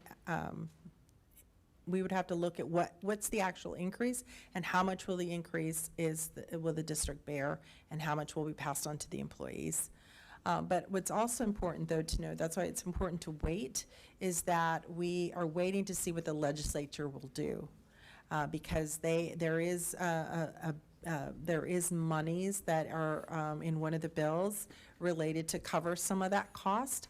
I just don't know how much it's going to cover. So that's one of the reasons I put it into as a pending item. We needed to determine and wait and see to see how much the legislature is actually going to cover of that potential increase. So, you know that when? May 29th is this, and it comes shortly thereafter. That was what happened in the last year. I think it came out June 3rd. So they already know what the models are. I think they're just waiting to see what the legislature funds, and then they'll pass on the information to us. As I said, we did expect an increase. Last year there was no increase whatsoever, but we are anticipating that there'll be an increase. We just don't know how much it is. We don't know how much the legislature will cover, and we don't know what we'll consider to pass along to employees, and what that amount would be. Our neighbors, North Texas, are they using TRS, or are they using someone else? Like Arlington, Dallas? I don't know. We can certainly look into that. I don't know specifically. And then on this graph, enrollment versus ADA, by when can we expect to stop losing students. I mean, it looks like every year we lose, we're losing 2,000 students. So one of the things that we're looking at is we are looking to hire a demographer to assist us with those trend analysis, with all the shifts that we've had, with the growth in the community. Last year, I should say this year, in 22-23, we were 80 students from projections. So we were spot on, basically, with that loss. And so we used that same premise to build this budget. The only difference was that increase in the ADA, the 87.1 to 90%. But our current projections is that we will continue to lose students. We just need to determine, we need just some more information regarding what's happening out in our community in order to be able to have more information and give you a better answer. Last year, we hired a marketing firm to help with the, getting students. Any progress on that? I'm going to have to punt that one to someone else or or provide you with some information at the next meeting. Okay. Dr. Science is stepping up to answer that question. Can you repeat the question? I'm sorry about that. Last year, we hired a marketing firm to help us out with the students' enrollment. Any progress on that? Yes, their focus is on the enrollment system for this year. So have you seen, whether you've seen either Facebook ads or digital ads? In fact, starting next week, we're releasing a commercial as well. And we'll have yet to see as students enroll. Typically, right now, we see more pre-K enrollment. Once we get to June, July is when we start seeing some of the secondary students enroll. So right now, the jury's still out on what we'll see, but we have seen a response to the marketing, either through digital media. There's also mailers going out here in the next couple of weeks as well to every address in Fort Worth. Yeah, great, thanks. And then you mentioned we gained $21 million in interest. Mm-hmm. Is that money in the budget as part of the general fund, or is it on a different line? So 21 million, that number year to date also incorporates our CIP funds, so that was total district. Total monies for the district for all funds. So, including debt service. Including the. Yes, all debt service, CIP, general fund. So we've projected about over $10 million in 22-23 that will end up the year. And then for next year, we've built in about $11 million, over $11 million into our budget. Okay, thanks. Yes, thank you. Trustee Bridges. Two quick questions. Have we seen a significant decrease in turnover since we've had the...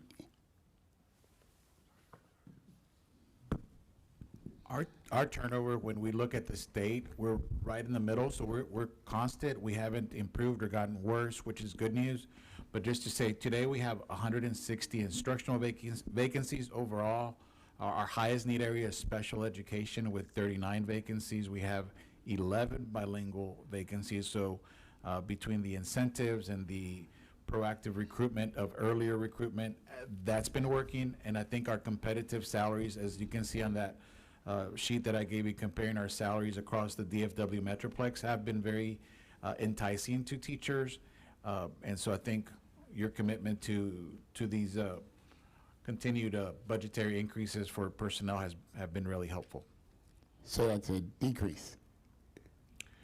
I would say we're in a really good position today where we were a couple of years before in terms of hiring and recruitment of teachers to open up the school year with a very low number of vacancies. Our goal is to, of course, have 0, and we're going to be working with school leadership. And we just had a hiring event this past Saturday at OD Wide. We hired 42 staff, 28 were teachers, 3 custodians, and so it's looking really, really well for us. June 5th, we have another big event, and then we have our back to school on July 27th.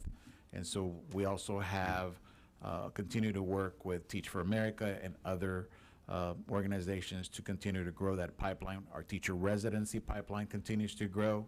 We just began our partnership with TCU, where we have a very diverse group of students coming in and strategically place them at our high-need schools on the east side of town. So we're doing many things and continue to look forward into the future and start looking at how can we get more males of color into our schools to be in our classrooms. So we'll be looking at that next year, Trustee Bridges. But it is looking bright.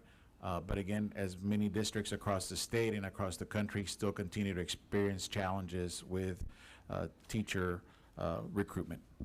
Yeah, one last question. I'm curious, how do we do and compare with the other schools in the Metroplex when it comes to turnover? I talk to Dallas quite often, Dallas ISD, and we're right there with them in terms of recruitment. It's a different market over there, so, but when we look at both sides of the districts, we're relatively about the same percentage of vacancies when we look at teacher vacancies.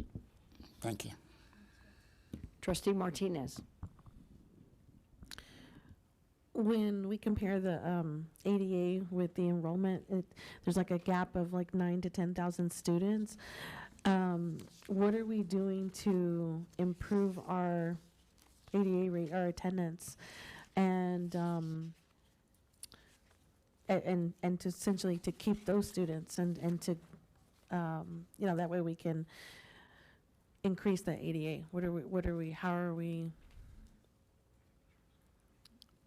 In what ways will we be seeking to improve that rate?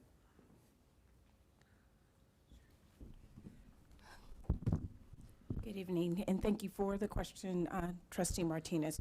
So I think we talked a little bit earlier about the expenditures that we've spent for ESSER funds. We did employ over 107 family engagement specialists.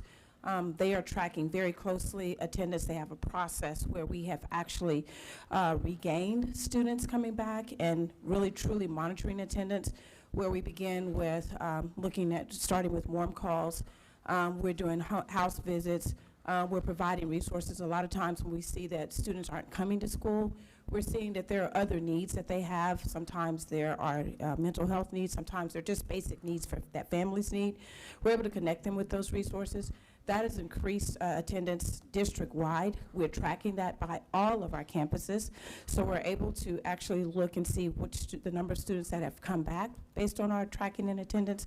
So it's really shown really good income, and it's shown that our students are coming back to school because we're being more intentional by engaging our families.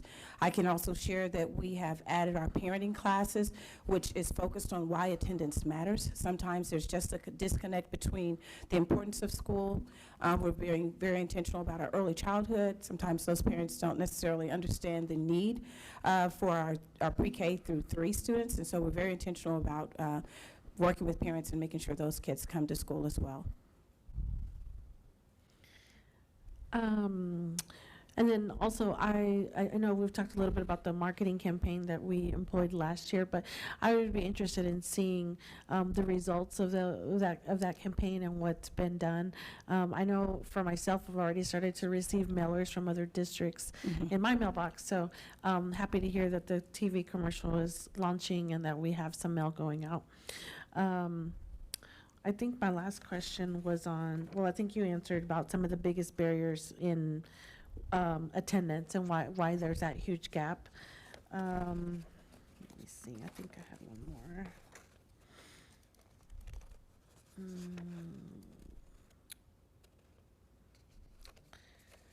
That's all I have for now. Dr. Rodriguez.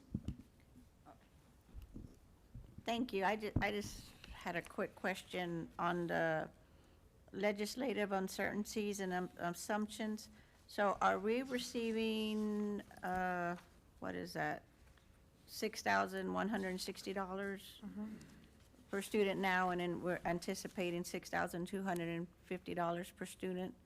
Yes, ma'am, based on average daily attendance. Okay, yet the legislature is proposing, or the Education Committee is proposing a $8,000 voucher for some of these kids.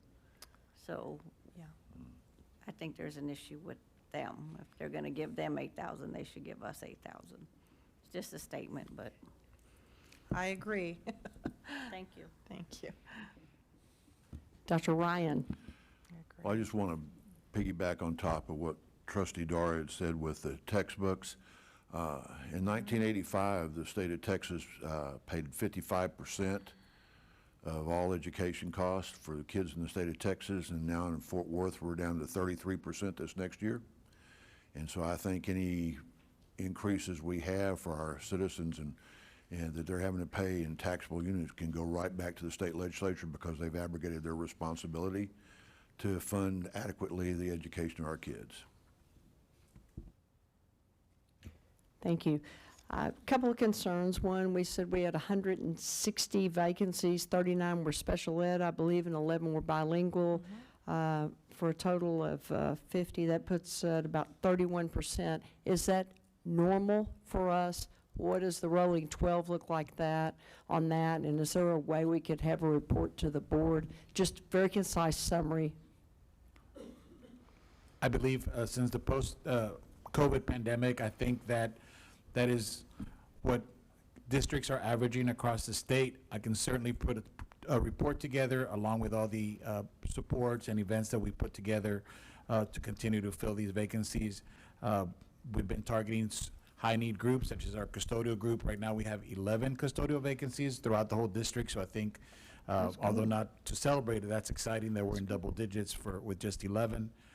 So we're looking at each group and supporting each division with targeted events to support them with that hiring, and we know that hiring early is our best strategy, and also the compensation that we provide here, as I shared with you, continue to be competitive with our sister school districts. Sure. Thank you so much. Also, the 1.2 million, I believe, was the marketing that we approved, I believe it was last year. Is there a way we can get a report to the board on how that rolls? Dr. Sines, no need to come over, but just on how that rollout is working, what is working, what should become best practices in the district, but also for us to look at and for the public to hear what the return on investment is there. Okay. Thank you. Any other questions?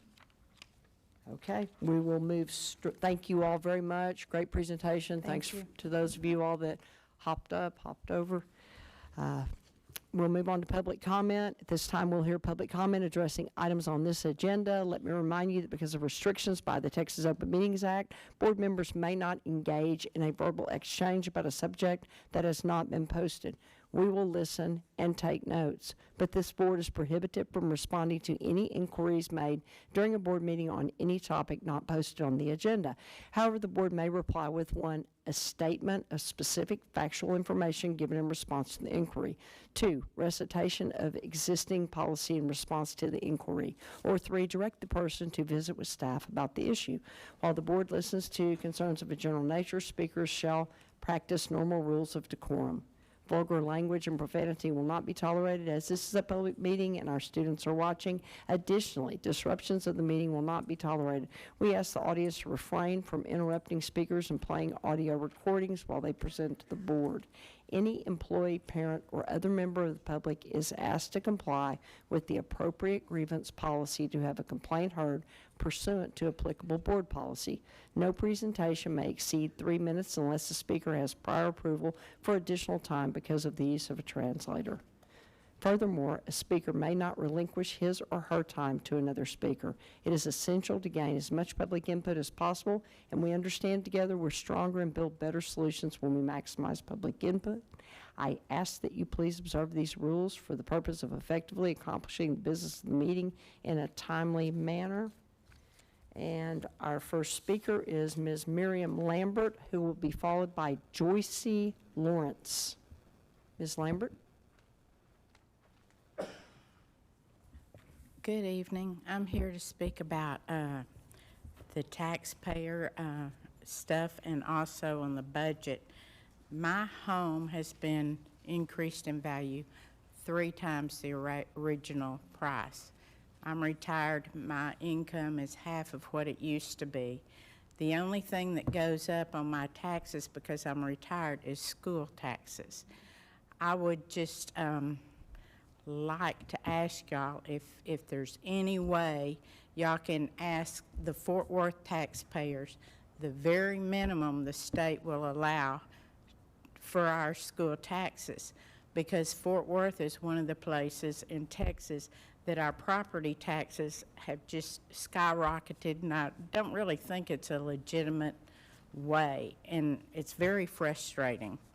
I'm not the only one in this situation. I know y'all are as well. Last year, I was somewhat surprised to realize that the school board who votes on the budget had not received a line item budget in years.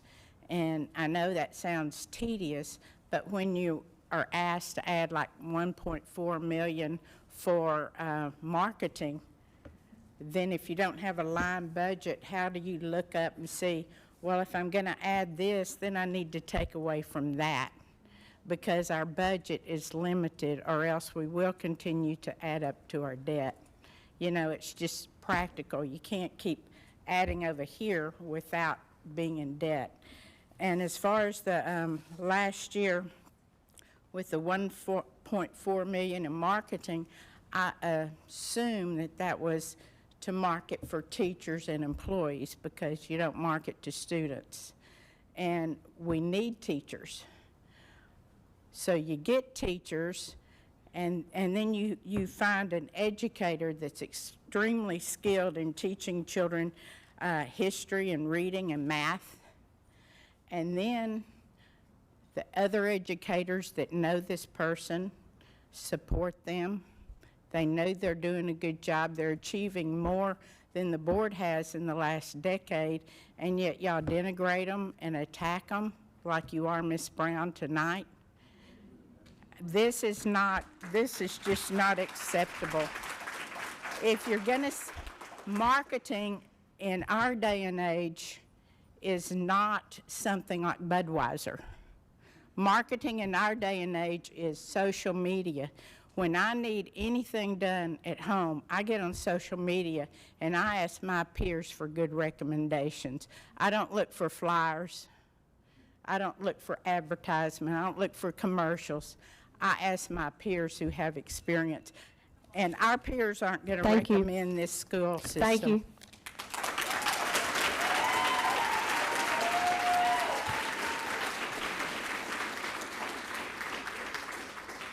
Joyce Lawrence will be followed by Jorge Martinez. Good evening. My name is Joyce Lawrence. I'm a native of Philadelphia, Pennsylvania. My childhood was much like the majority of the students I now teach at Leonard Middle School. I had this math teacher who saw more in me than I could ever see in myself. Her love, her passion, her time, the commitment, the guidance that she showed me played a huge role in the woman that I am today. My very first time meeting Mrs. Brown, she could hardly speak as she attempted to tell me about the students at Leonard Middle School. Her tears for them, her genuine love, her authentic passion said enough. As I sat in front of her, it hit me that this wasn't just a job or a career for her, that this was her purpose. This was her life's purpose. The lives that I've seen Mrs. Brown impact can't be quantified, but they can be qualified. From helping a pregnant student fill out job applications to ensuring that she has baby clothes for her new child as a 14-year-old, to putting together search parties for runaway students, and so much more that will probably never be mentioned in this lifetime. As a new teacher, there is so much that I simply don't know. But what I do know is that you can't manufacture the impact, nor can you duplicate the impact that Mrs. Brown has made at Leonard Middle School, not just among students, but among the staff. I left an 11-year career to follow in mental health, to follow and to teach under Mrs. Brown's leadership, and I know many colleagues have done the same. Fort Worth's motto is singleness of purpose. She represents that. The mission for Fort Worth is preparing all students for success in college, career, and community leadership. She has and is doing that. Look at the data. The value of Fort Worth School District is to ignite in every child a passion for learning. She is doing that. Your values are student achievement, stakeholder collaboration, leadership development, respect for diversity, equity and access, perseverance and commitment, and a continuous improvement. Each and every one of these values Mrs. Brown has committed to and represents here. Research shows that students need patterned, repetitive experience in a safe and predictable environment in order to succeed. I'm asking that you give our students what they need. Please give our students what they need and reconsider removing Mrs. Brown from Leonard Middle School. Thank you.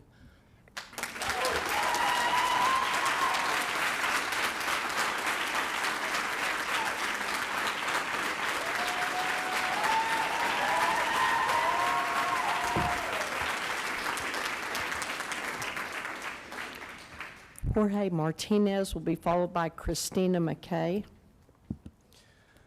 I'm a sixth grade English language arts and reading teacher at Leonard Middle School.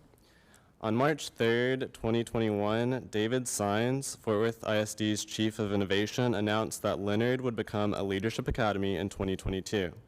He promised Fort Worth ISD was investing time, money, and energy to launch this new initiative.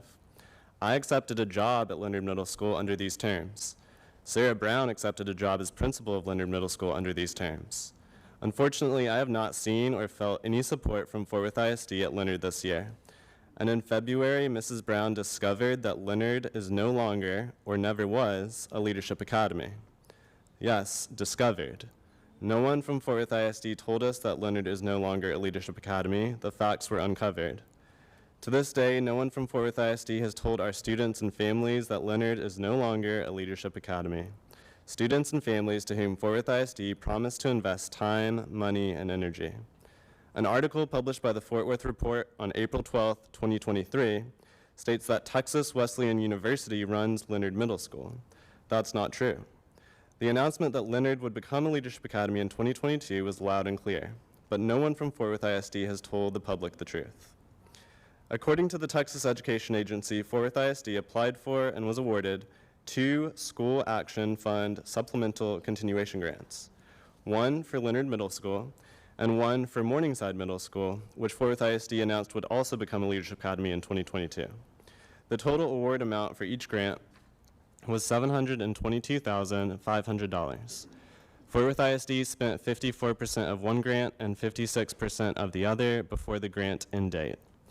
It's no secret that Leonard is an F-rated school. It makes sense that Fort Worth ISD announced that Leonard would become a leadership academy and applied for a grant to make this happen. Fort Worth ISD has told us we must improve student performance and publicly promised to help us do so. But instead of support, Fort Worth ISD has told our principal, Mrs. Brown, no again and again. Nevertheless, thanks to Mrs. Brown's exceptional leadership, perseverance, and vision, 6th grade math students and 8th grade reading students at Leonard Middle School beat the district average on the March interim. The data is undeniable, and yet our principal, Mrs. Brown, was told she will not be returning to Leonard Middle School next year. I believe some of the decisions I've mentioned were made prior to Dr. Ramsey's appointment as our superintendent and without board knowledge, which is why my colleagues and I are here this evening. Please take action to support the Leonard community by reversing the decision to reassign Mrs. Brown. Again, research shows that students need patterned, repetitive experience in a safe and predictable environment.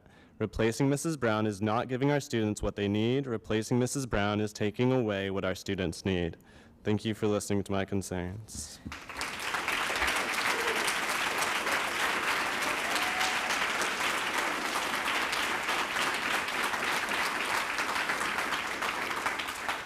Christina McKay will be followed by Carver Rodenberg. Good evening. My name is Christy McKay, and I am new to Fort Worth ISD as a teacher, but coming home to Fort Worth ISD after living outside of Texas for the last 30-plus years. I've been in education for all those 32 years, either in the class or as a volunteer. I had the opportunity to interview with multiple middle and high schools in Fort Worth, but chose Leonard because of the infectious optimism Mrs. Sarah Brown conveyed to me in a Zoom interview. I have had the opportunity to work with great principals and not so great principals. Mrs. Brown is in the great category. She was tasked with turning a failing school around, and the expectation now appears as if it was to happen overnight. 2 years is a drop in the bucket compared to the years it took Leonard to begin failing academically and behaviorally. We have made great progress with more suspensions and referrals than other schools, which appears to be the district's biggest problem with Leonard. Behavior problems are rampant across our nation. It is a concern we all share. Leonard has started to turn the academics around because of the teachers recruited and expectations set by Mrs. Brown. Test scores are rising, teachers are proud of student achievements, students are proud of themselves and the progress they are making. The impression we, the teachers and the staff, are given is that we were in the battle to help Leonard turn around with the aid and assistance of Fort Worth ISD. However, since early in the school year, it has felt as though we were fighting two battles, one against school behaviors and the other against the district. Superintendent Ramsey, we were classified as an F campus, yet you have not visited our campus one time. I realize it's a big job, but I believe the schools with the poorest track record should have been first on the list. The students and the families that need the most support are getting a revolving door of administrators and teachers. This is why we are coming to ask you for help now. We need to act as a unified force. One teacher stated when Mrs. Brown was released, "It made me feel like they forgot our students are individuals, people with purpose and potential. It makes me sad, but also more determined to be a voice for them." We, as teachers, are here tonight, not just about Brown's position. We are here for the future of our students, since they need the consistency and stability in their school rather than changes every few years. The larger system doesn't seem to realize the trail of loss and mistrust created when administrators and teachers leave, or when promises are made and not kept by the district. It impacts parents who have few choices and are forced to accept what they get. They begin to give up and stop trusting systems in place. It has become generational and a trap. We have begun to build trust. Carver Rodenberg will be followed by Holly Clemens.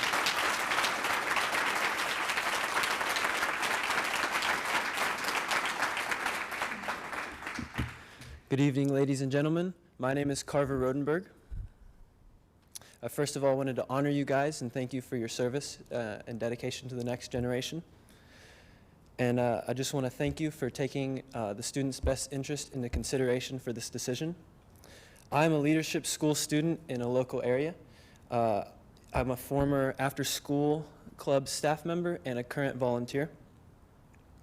And I just wanted to point out all of the Leonard advocates that are here because they love Mrs. Brown and they love Leonard. If you guys would just silently raise your hand. I brought some friends with me. Why I'm here, I heard about this meeting and I felt like I'd be remiss if I didn't come and express my humble opinion on why I think it would be a mistake that Mrs. Brown would be removed from Leonard. She's an excellent woman. She has served her students so well. Every time I go into that school, her door is open, and she's always talking to students. No one has invested more time, more long hours, and more tears than Mrs. Brown for that school. She has built relationships with students who see her as nice, caring, and trustworthy. I implore you to consider her stellar character and the intentional trust she has built with the students at Leonard. As a former student, I'm 20 years old. I just came out of the public education sphere, and I can tell you that there's a difference between people that are there to make money as their job and people who care and love the students. And Mrs. Brown is in that category. She loves the students. She takes her job home with her. She takes her cares home with her. And she deeply loves each and every student.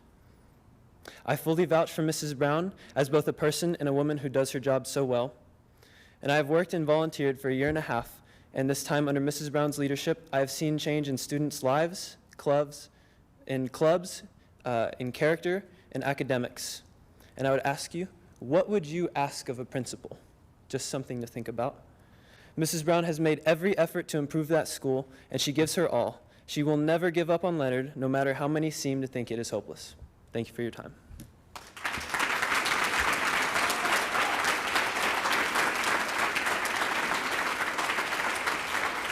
Holly Clemens will be followed by Carrie Raymeyer, who will be followed by Todd Daniel.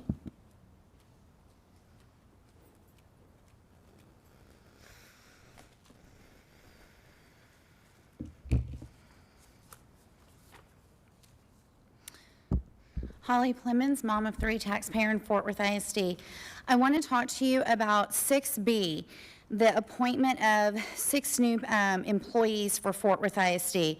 Are y'all aware that number 3, 4, and 6 are brand new positions, brand new admin positions? On 4/25, during that board meeting, there was 7 new people that you hired. Deputy Superintendent of Learning and Leading, Deputy Superintendent of District Infrastructure. There's a big difference in chiefs and deputy superintendent. The chiefs start out at $171,483. Deputy superintendents start out at $206,114 and go up to $295,448. Is she lowering administration? Because it seems to me that she's furthering the bloat. Have any of y'all been given an organizational chart? What I hear that you guys haven't. So how are you going to approve this tonight when you don't have an organizational chart to know if she's growing or decreasing? She's also bringing people up from Midland. Do you not remember their scores?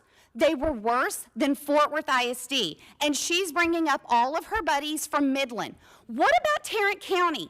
2.1 million people live here, and you can't give these top 6-figure-year jobs to people that live here, that know Fort Worth, that love Fort Worth. We're different. We're not Austin. We're not Dallas. We're not Houston. We are Fort Worth, and we do things differently. And she's hiring nothing but foreigners that are not from Fort Worth. Next thing I want to talk to you about is also, these positions come with a cell phone allowance and an auto allowance. That's 9 executive new directors, 4 additional associate superintendents, and 3 executive director school leadership. And then lastly, I want to talk to you about an email that I received today. My children are no longer in this absolute dumpster fire of a district. I pulled them out. I sold my car so that I can afford to send my kids someplace else. All of you sit up there week after week and are so utterly disrespectful to taxpayers. And because I'm white and because I'm here, you don't think that I have money trouble. I drive a 2007 car now because I did that for my kids to save them from all of the absolute drama and garbage that you put on our kids. And then today I receive an email that you sold my kids' data again to a foreign company out of Canada called School Cash Online. And they sent me an email about my son. I did not give you permission to give all of this information to third-party vendors. When are you going to stop?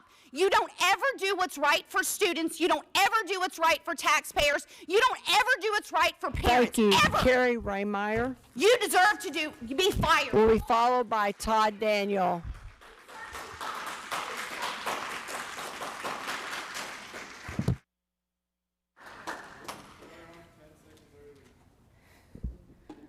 Good evening. Well, after seeing all the people here and hearing their speeches, a vote to get rid of Mrs. Brown would just be pure evil. I wanted to talk a little bit about the presentation about the tax rate. I feel like it's purposely confusing for some people. I just want to make sure that taxpayers understand that the drop in the tax rate does not mean lower taxes for you. The big drop that was being touted on the tax rate graph was very misleading because the y-axis started at $1.22, not at 0. So Fort Worth ISD's new property tax rate is over $1.28 per $100 of property valuation. To bring in the same amount of property tax revenue as last year, the school board would have needed to adopt the no new tax rate of just $1.20. So the tax rate was set a full more than 8 cents per $100 of valuation higher than they needed to keep the same budget as last year. The adopted tax rate was also the highest that the trustees could adopt before triggering an election for voters to approve the rate. So just so you're clear, the budget has dramatically increased as enrollment has dropped like a rock. Superintendent Ramsey expects it to drop to 55,000 students. That's another 15,000 students. That's just pitiful. Apparently 95% of the taxpayers and parents in the district literally do not care judging by the election. Every single incumbent on the board was reelected, besides one runoff election. I mean, you taxpayers, you better wake up. It's ridiculous. I think we had like a 5% turnout. And also, I wanted to talk about the salary increase table that you had up there. There was a recommended option and then an alternate option. And I missed some of it, so I don't know who's recommending it. But the recommended was 3% for executive. I forget what the second category was, but and auxiliary. And with the recommended option of 3% for each, that's $4,500 for the executive support pay. More than $4,500 increase, while the auxiliary would get less than $1,000 per year extra. With the alternate option, the executive support would still get $3,000, over $3,000 extra per year, where the auxiliary support would still get under $1,300 extra. I mean, I can't imagine why you'd go with the recommended over the alternate option of doing 4%, 3%, 2%. This seems a lot more fair to me. Thank you. Todd Daniel will be followed by Katie Mendoza. Good evening. I'd like to congratulate you guys on making it through the election cycle. It was a low turnout, you know, it's like Andar had a record hall campaign unopposed. That was pretty interesting. I'm looking at the runoff election and my trustee, and I'm trying to decide if I want to support her in her runoff. And I hope she'll make us proud between now and that time with her excellent oversight function.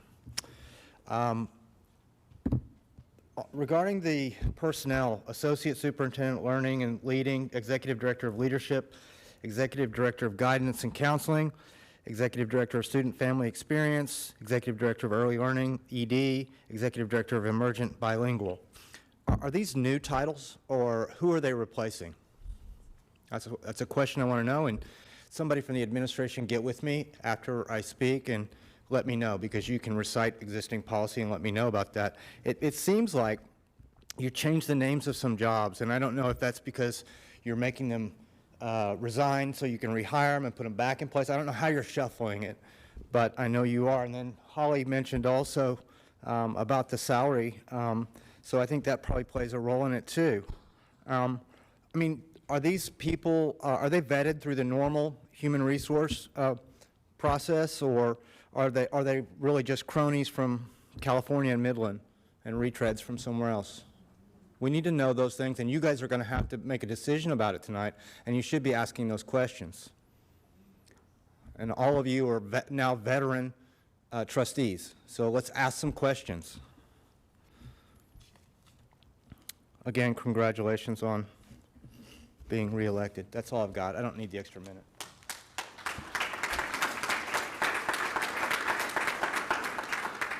Katie Mendoza will be followed by Joe Palmer. My name is Katie, and I work at a nearby leadership school. Over the last year and a half, we have partnered with Leonard Middle in providing mentorship, along with our students leading in various after-school clubs. I am here to advocate for the reconsideration of Mrs. Brown's role as principal at Leonard. I have never seen a principal as caring and engaged as Mrs. Brown in my life. It's evident that she has poured her life into this assignment at Leonard. I have seen her stay late and get there early. I have seen her weep over the well-being of these students. As my team has gotten to build relationships with some of the students at Leonard, we have learned that many of these kids have unstable home environments.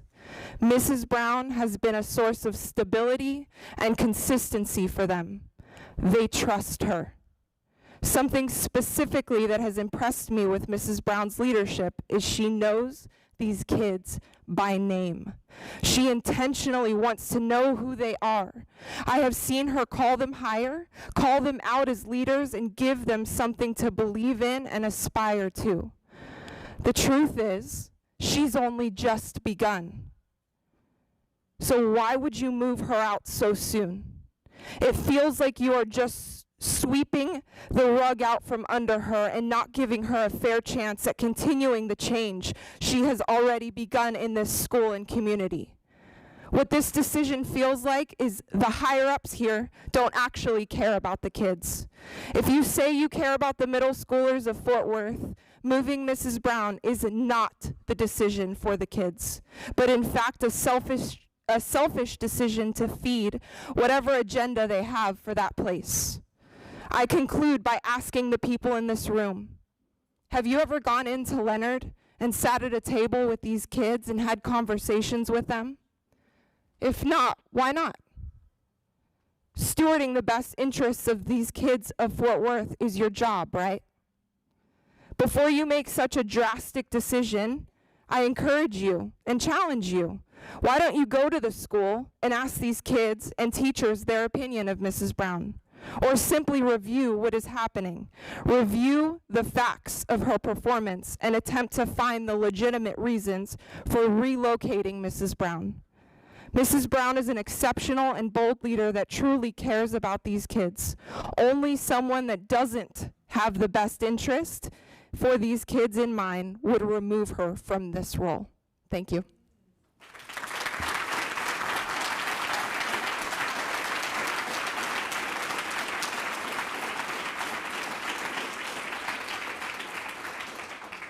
Joe Palmer will be followed by Amy Super, and our final speaker will be Meredith Bowman. Referencing the slide presentation by staff, the history of the tax rate chart is irrelevant since any discussion of the tax rate is meaningless without including the projected revenue, without including what the projected levy is. Property values increased average of 20% in Tarrant County last year. The chief appraiser predicts as high as 20% again this year. 3 hours ago, O'Connor, property tax consultant, said it would be 23.6% higher. The chart labeled property values from TAD and preliminary TAD is misleading, since there is no decrease in actual values over the last several years. That chart, rather, shows a nominal difference each of the last 4 years between the projected tax roll and the actual. You have to hold staff accountable. The presentation of data this important is not an opportunity for staff to look for how many ways they can show a decreasing tax trend with a line graph or a bar graph. Again, misrepresenting, misleading, shell game, shuck and jive, smokescreen. Again, referencing the data presented, in 2021, $30 million worth of the tax roll was protested. In 2022, $47 million. And then for 2023, staff put something like 7 or 8 million. The deadline to file protest was extended this year to May 30th. Everybody knows that. There will likely be many more protests than last year. What do you gather from this? People who would not normally protest are protesting because it is that bad, because our taxes are that high. The only way you can help them is to adopt last year's no new revenue rate. But you first have to instruct staff to provide you with this prior to the rate vote. Citing staff's presentation, July 25th is when you receive the values.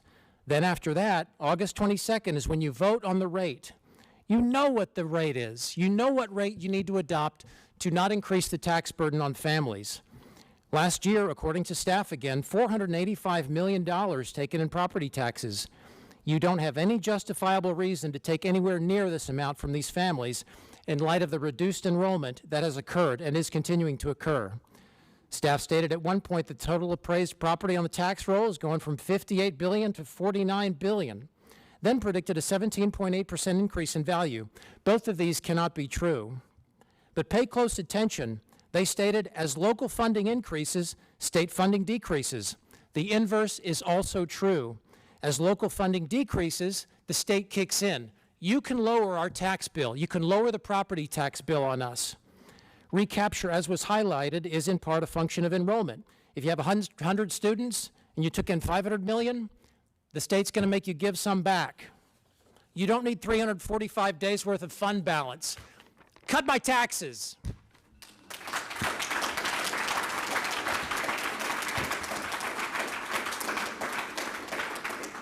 Amy Super will be followed by our final speaker, Meredith Bowman.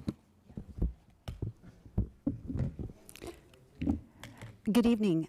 Last month at the regular board meeting, I had the pleasure of personally witnessing a great many of you ask some very good questions, super hard questions, in discussing the $22 million purchase for technology increases. I know you have it in you. I'm asking you to continue to do it, okay? That's my first ask tonight. The hard questions. I'm looking at a board agenda tonight, and I'm looking at a bunch of new people who are coming in with new titles, new departments. I thought we were looking at making cutbacks. I'm wondering, and I believe that our president mentioned in her opening remarks a responsive question. I know the difference between may and shall, and I know you chose may instead of shall, and that means that you don't have to answer it, but have any of you received a draft copy of this new organizational chart? And if you haven't, how in the world are you expected to continue to approve the hiring of people in high-paying district administrative roles when you don't know what the whole picture is going to look like in the end? That makes very little sense to me. So I'm asking you to ask those hard questions. I've also been inspired tonight by this group of people who have shown up, and something one of them mentioned had to do with how they're handling discipline at Leonard Middle School, and that perhaps maybe they've exceeded the amount of students that you like to see suspended, or who actually are being held accountable for consequences of behavior that's not acceptable in schools. I applaud a principal at a middle school who's actually doing that. To think she's going to be fired?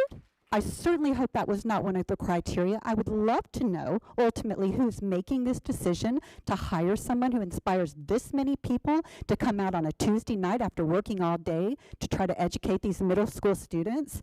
Love to know who is making this decision, what are the criteria you're using to make this decision, and who in the heck do you think you're going to find to replace her that's going to inspire this many people to come out?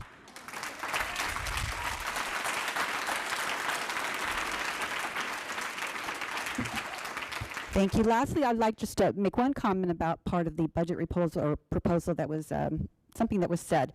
It's on the first requirement. This indicator measures whether the school board has the opportunity to consider the impact of changes in property value on the finances of the district. How about you also consider the impact on families in Fort Worth ISD who are already struggling to put food on the table, whether they're renters or whether they're homeowners. You know, my property tax value of my home went up 40%. The 17%, I don't know where that number came from, but I live in Tarrant County. I live in the Fort Worth ISD boundaries. My taxes are going to go up, and so are everyone else's. Please consider this more thoroughly before you make this decision. Thank you.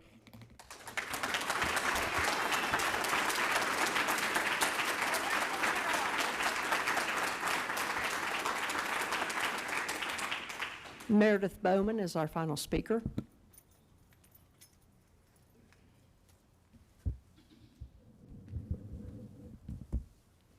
Good evening, Board and Dr. Ramsey. I'm Meredith Bowman, parent, teacher, taxpayer in Fort Worth ISD. Psalm 133:1. Behold, how good and pleasant it is for brethren to dwell together in unity. As a professional teacher, I am coming to you this evening with some laws for you to consider as you make this decision regarding the future of Leonard Middle School and their principal, Ms. Brown.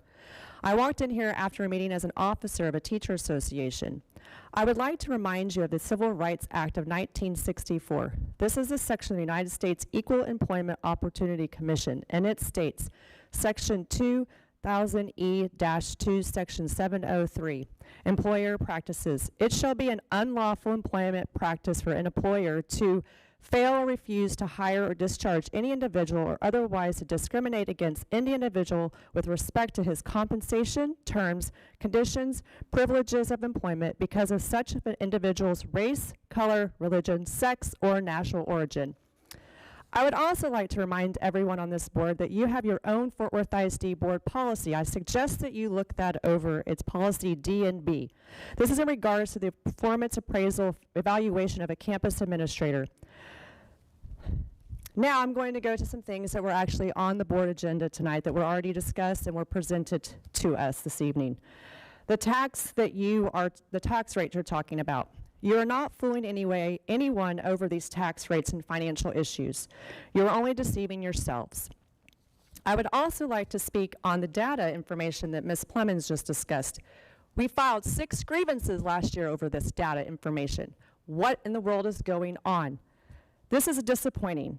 If you hired that attorney for 2 of those grievances to pay her to tell us it was our fault that we didn't know what was going on, I'd like to ask you, whose fault really is it?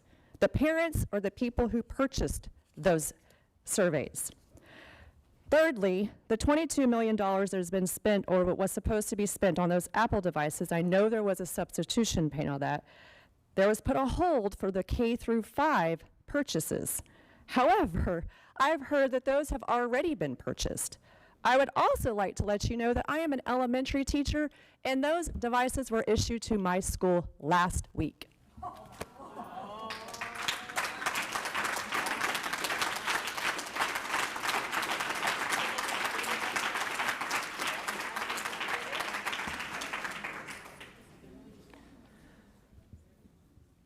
The time is 7:50 p.m. The date is Tuesday, May 9th, 2023. We will now recess and reconvene for executive session as authorized by Chapter 551 of the Texas Government Code under Sections 551, 071, 072, 074, and 076. Thank you to all of the speakers and everyone that was here this evening. We appreciate you.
In accordance with the open meetings law, this board opened the meeting at 5:30 PM with a quorum present, recessed and reconvened open session, adjourned regular session, convened executive session, adjourned executive session, and now reconvened open session at 9:17 PM with a quorum present.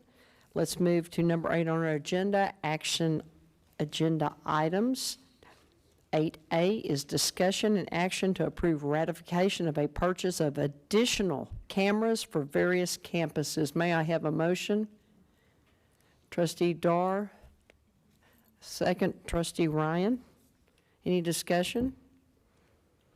I'd like to say thank you, and let's move to voting. And the motion passes unanimously. Moving to B, discussion and action to approve recommendation to renew and award probationary and term Chapter 21 contracts of specified certified employees for the 2023-2024 contract year. May I have a motion? Moved by Trustee Ryan. I'll take the second. Any discussion? Seeing and hearing none, please move to voting.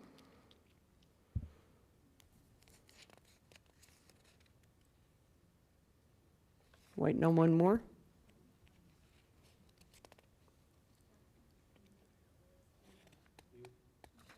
Is it me? Waiting on myself? Thank you. Wow, that's a first. That was really cool. Moving on to the best part of the evening, D, personnel. Do I have a motion to accept the personnel recommendation discussed during executive session? Motion by Dr. Ryan, second by Trustee Evans. Trustee Evans, do you have a discussion? I'd like to take these separately, please. Not as a slate. Okay.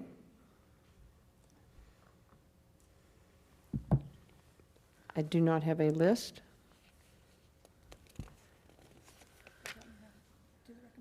I think Dr. Ramsey will do the recommendations. Trustee Evans, is that good with you? Yeah. Okay, thank you. Thank you, Dr. Ramsey. D1, the recommendation for Associate Superintendent of Learning and Leading is Dr. Altagracia Gracie Guerrero.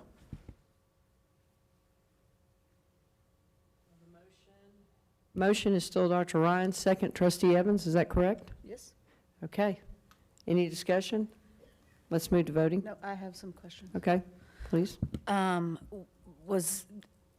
this question isn't specific to this one, it's for positions 1, 2, 3, and 6. Were these positions vetted through search firms, or were they just job postings from HR? Job postings from HR. Okay.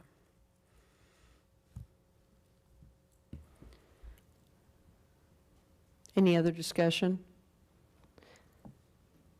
We have D1, that's been moved by Trustee Ryan, seconded by Trustee Evans. Let's move to voting.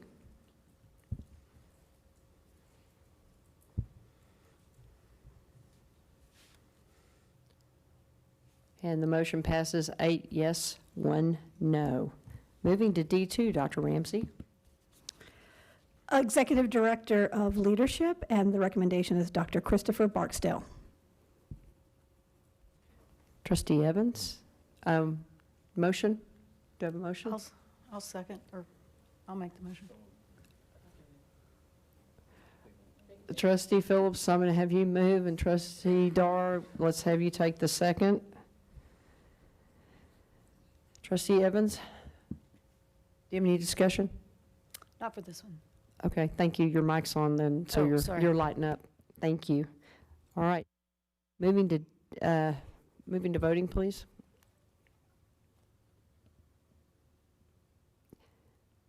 And the motion passes unanimously. Dr. Ramsey, moving to D3. The recommendation for Executive Director of Guidance and Counseling is Dr. Sandra Benavides Perez. Do I have a motion? Trustee Ryan? Do I have a second? Trustee Phillips? Any discussion? Seeing and hearing none, let's move. Actually, Trustee Dar and then Trustee Evans. simply abstaining from this vote. May the record reflect that trustee Dorr is abstaining from this vote of D3. Trustee Evans? Yes, is this position a new position or an amalgamation of different positions? In the reorg, there was a director of guidance, executive director, excuse me, but there were additional directors. There were 3. There will now be 2, and so this particular position takes on additional roles in the school district. I noticed in this candidate's resume that they moonlight or teach outside of their current ISD, and I just know this is a real hefty position. Is this candidate going to be allowed to work outside of the contract with Fort Worth ISD? We haven't had that discussion with them, but there are protocols within the district to ask permission for how and when you may work outside of the school district, and just like any other employee, they would have to go through that process. So, for example, would we allow her to continue to be an adjunct prof, you know, like starting off, or when would we know if that's something she's going to try to keep doing? So once the position has been approved and then they go through the hiring process, then she would have to ask permission to do that. And then at that time, the district would make the determination whether it's in the best interest of the district or not to provide permission to do that. Who would ultimately have that decision? What? I'm going to defer to. I mean, that's usually a discussion that we have as the direct supervisor of the employee. And then, of course, we bring it, if we have any questions or concerns, to the superintendent. But it's usually the direct supervisor. Okay, and I don't want to preclude or hamper our employees from making additional money or from furthering themselves professionally and being an adjunct prof, or it doesn't always have to deter from the work, but I do have concerns of the level of this position, the requirement of this position, and if this individual is going to come in and immediately want to keep up the part-time job that is reflected on her resume, I wouldn't want that, particularly since this is like a newish position. It's an old position with some new responsibilities thrown in. So we can definitely have that conversation. I do want to, just for everyone watching, adjunct professor can sometimes mean they have one class. Absolutely. You know, a whole year where they're just a guest speaker. So, you know, and I'm not familiar exactly, you know, with the, you know, what it entails for this particular employee, but definitely hear your concern, and we will have that conversation. So the content work and the work that this individual does, I believe it's Dallas ISD right now, it seems very suited to our position, but that is a concern that I had after reviewing all the resumes. So. Any other discussion? Let's move to voting.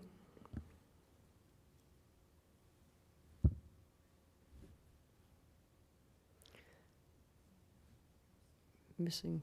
And the motion passes 8 yeses with 1 abstention from trustee Dorr. Dr. Ramsey, moving to D4. Thank you. The recommendation for Executive Director of Student and Family Experience is Marta Plata. Do I have a motion? Motion Dorr, second trustee Evans. Any discussion? Seeing and hearing none, let's move to voting. And the motion passes unanimously. Dr. Ramsey, D5, please. The recommendation for Executive Director of Early Learning is Olianka Moore Ocho. Do I have a motion? Trustee Martinez, second trustee Evans. Any discussion? Please raise your hand if you have discussion. Okay, let's move to voting. And the motion passes unanimously. And our final candidate, D6, Dr. Ramsey. The recommendation for Executive Director of Emergent Bilingual is Dr. Marie Mendoza. Do I have a motion? Trustee Luébanos? Do I have a second? Trustee Dar? Any discussion? Seeing and hearing none, let's move. Oh, Trustee Evans? Same question on this one as for number 3. Is this position a current position in the district that just needs to be filled, or is it a new position in light of our ongoing reorg? So it's a little bit of both. We do need the executive director emerging bilingual, but there are additional duties and where they're going to live in the organization is part of the program change. Thank you for that clarification. I have a question. Trustee Luébanos? Do we have a bilingual person right now in charge? I mean, do we have somebody in charge of the bilingual department?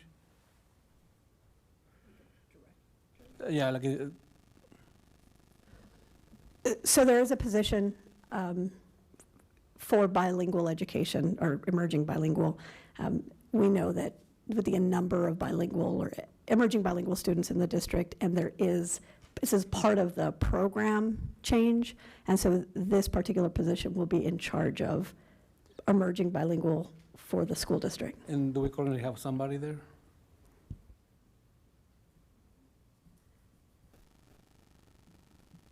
So as a part of the program change, any of the affected positions had to go through a reapply process.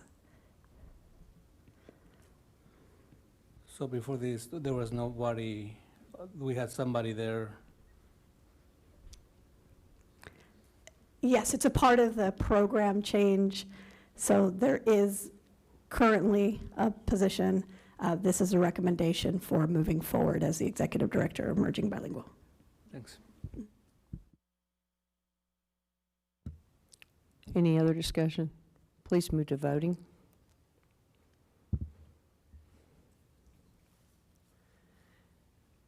And the motion passes 8 yes, 1 no. And on that, the time is 9:29 p.m., and we will close out this meeting in honor of a man that served Fort Worth ISD children in Fort Worth, Sir Eddie Griffin, who passed away this week.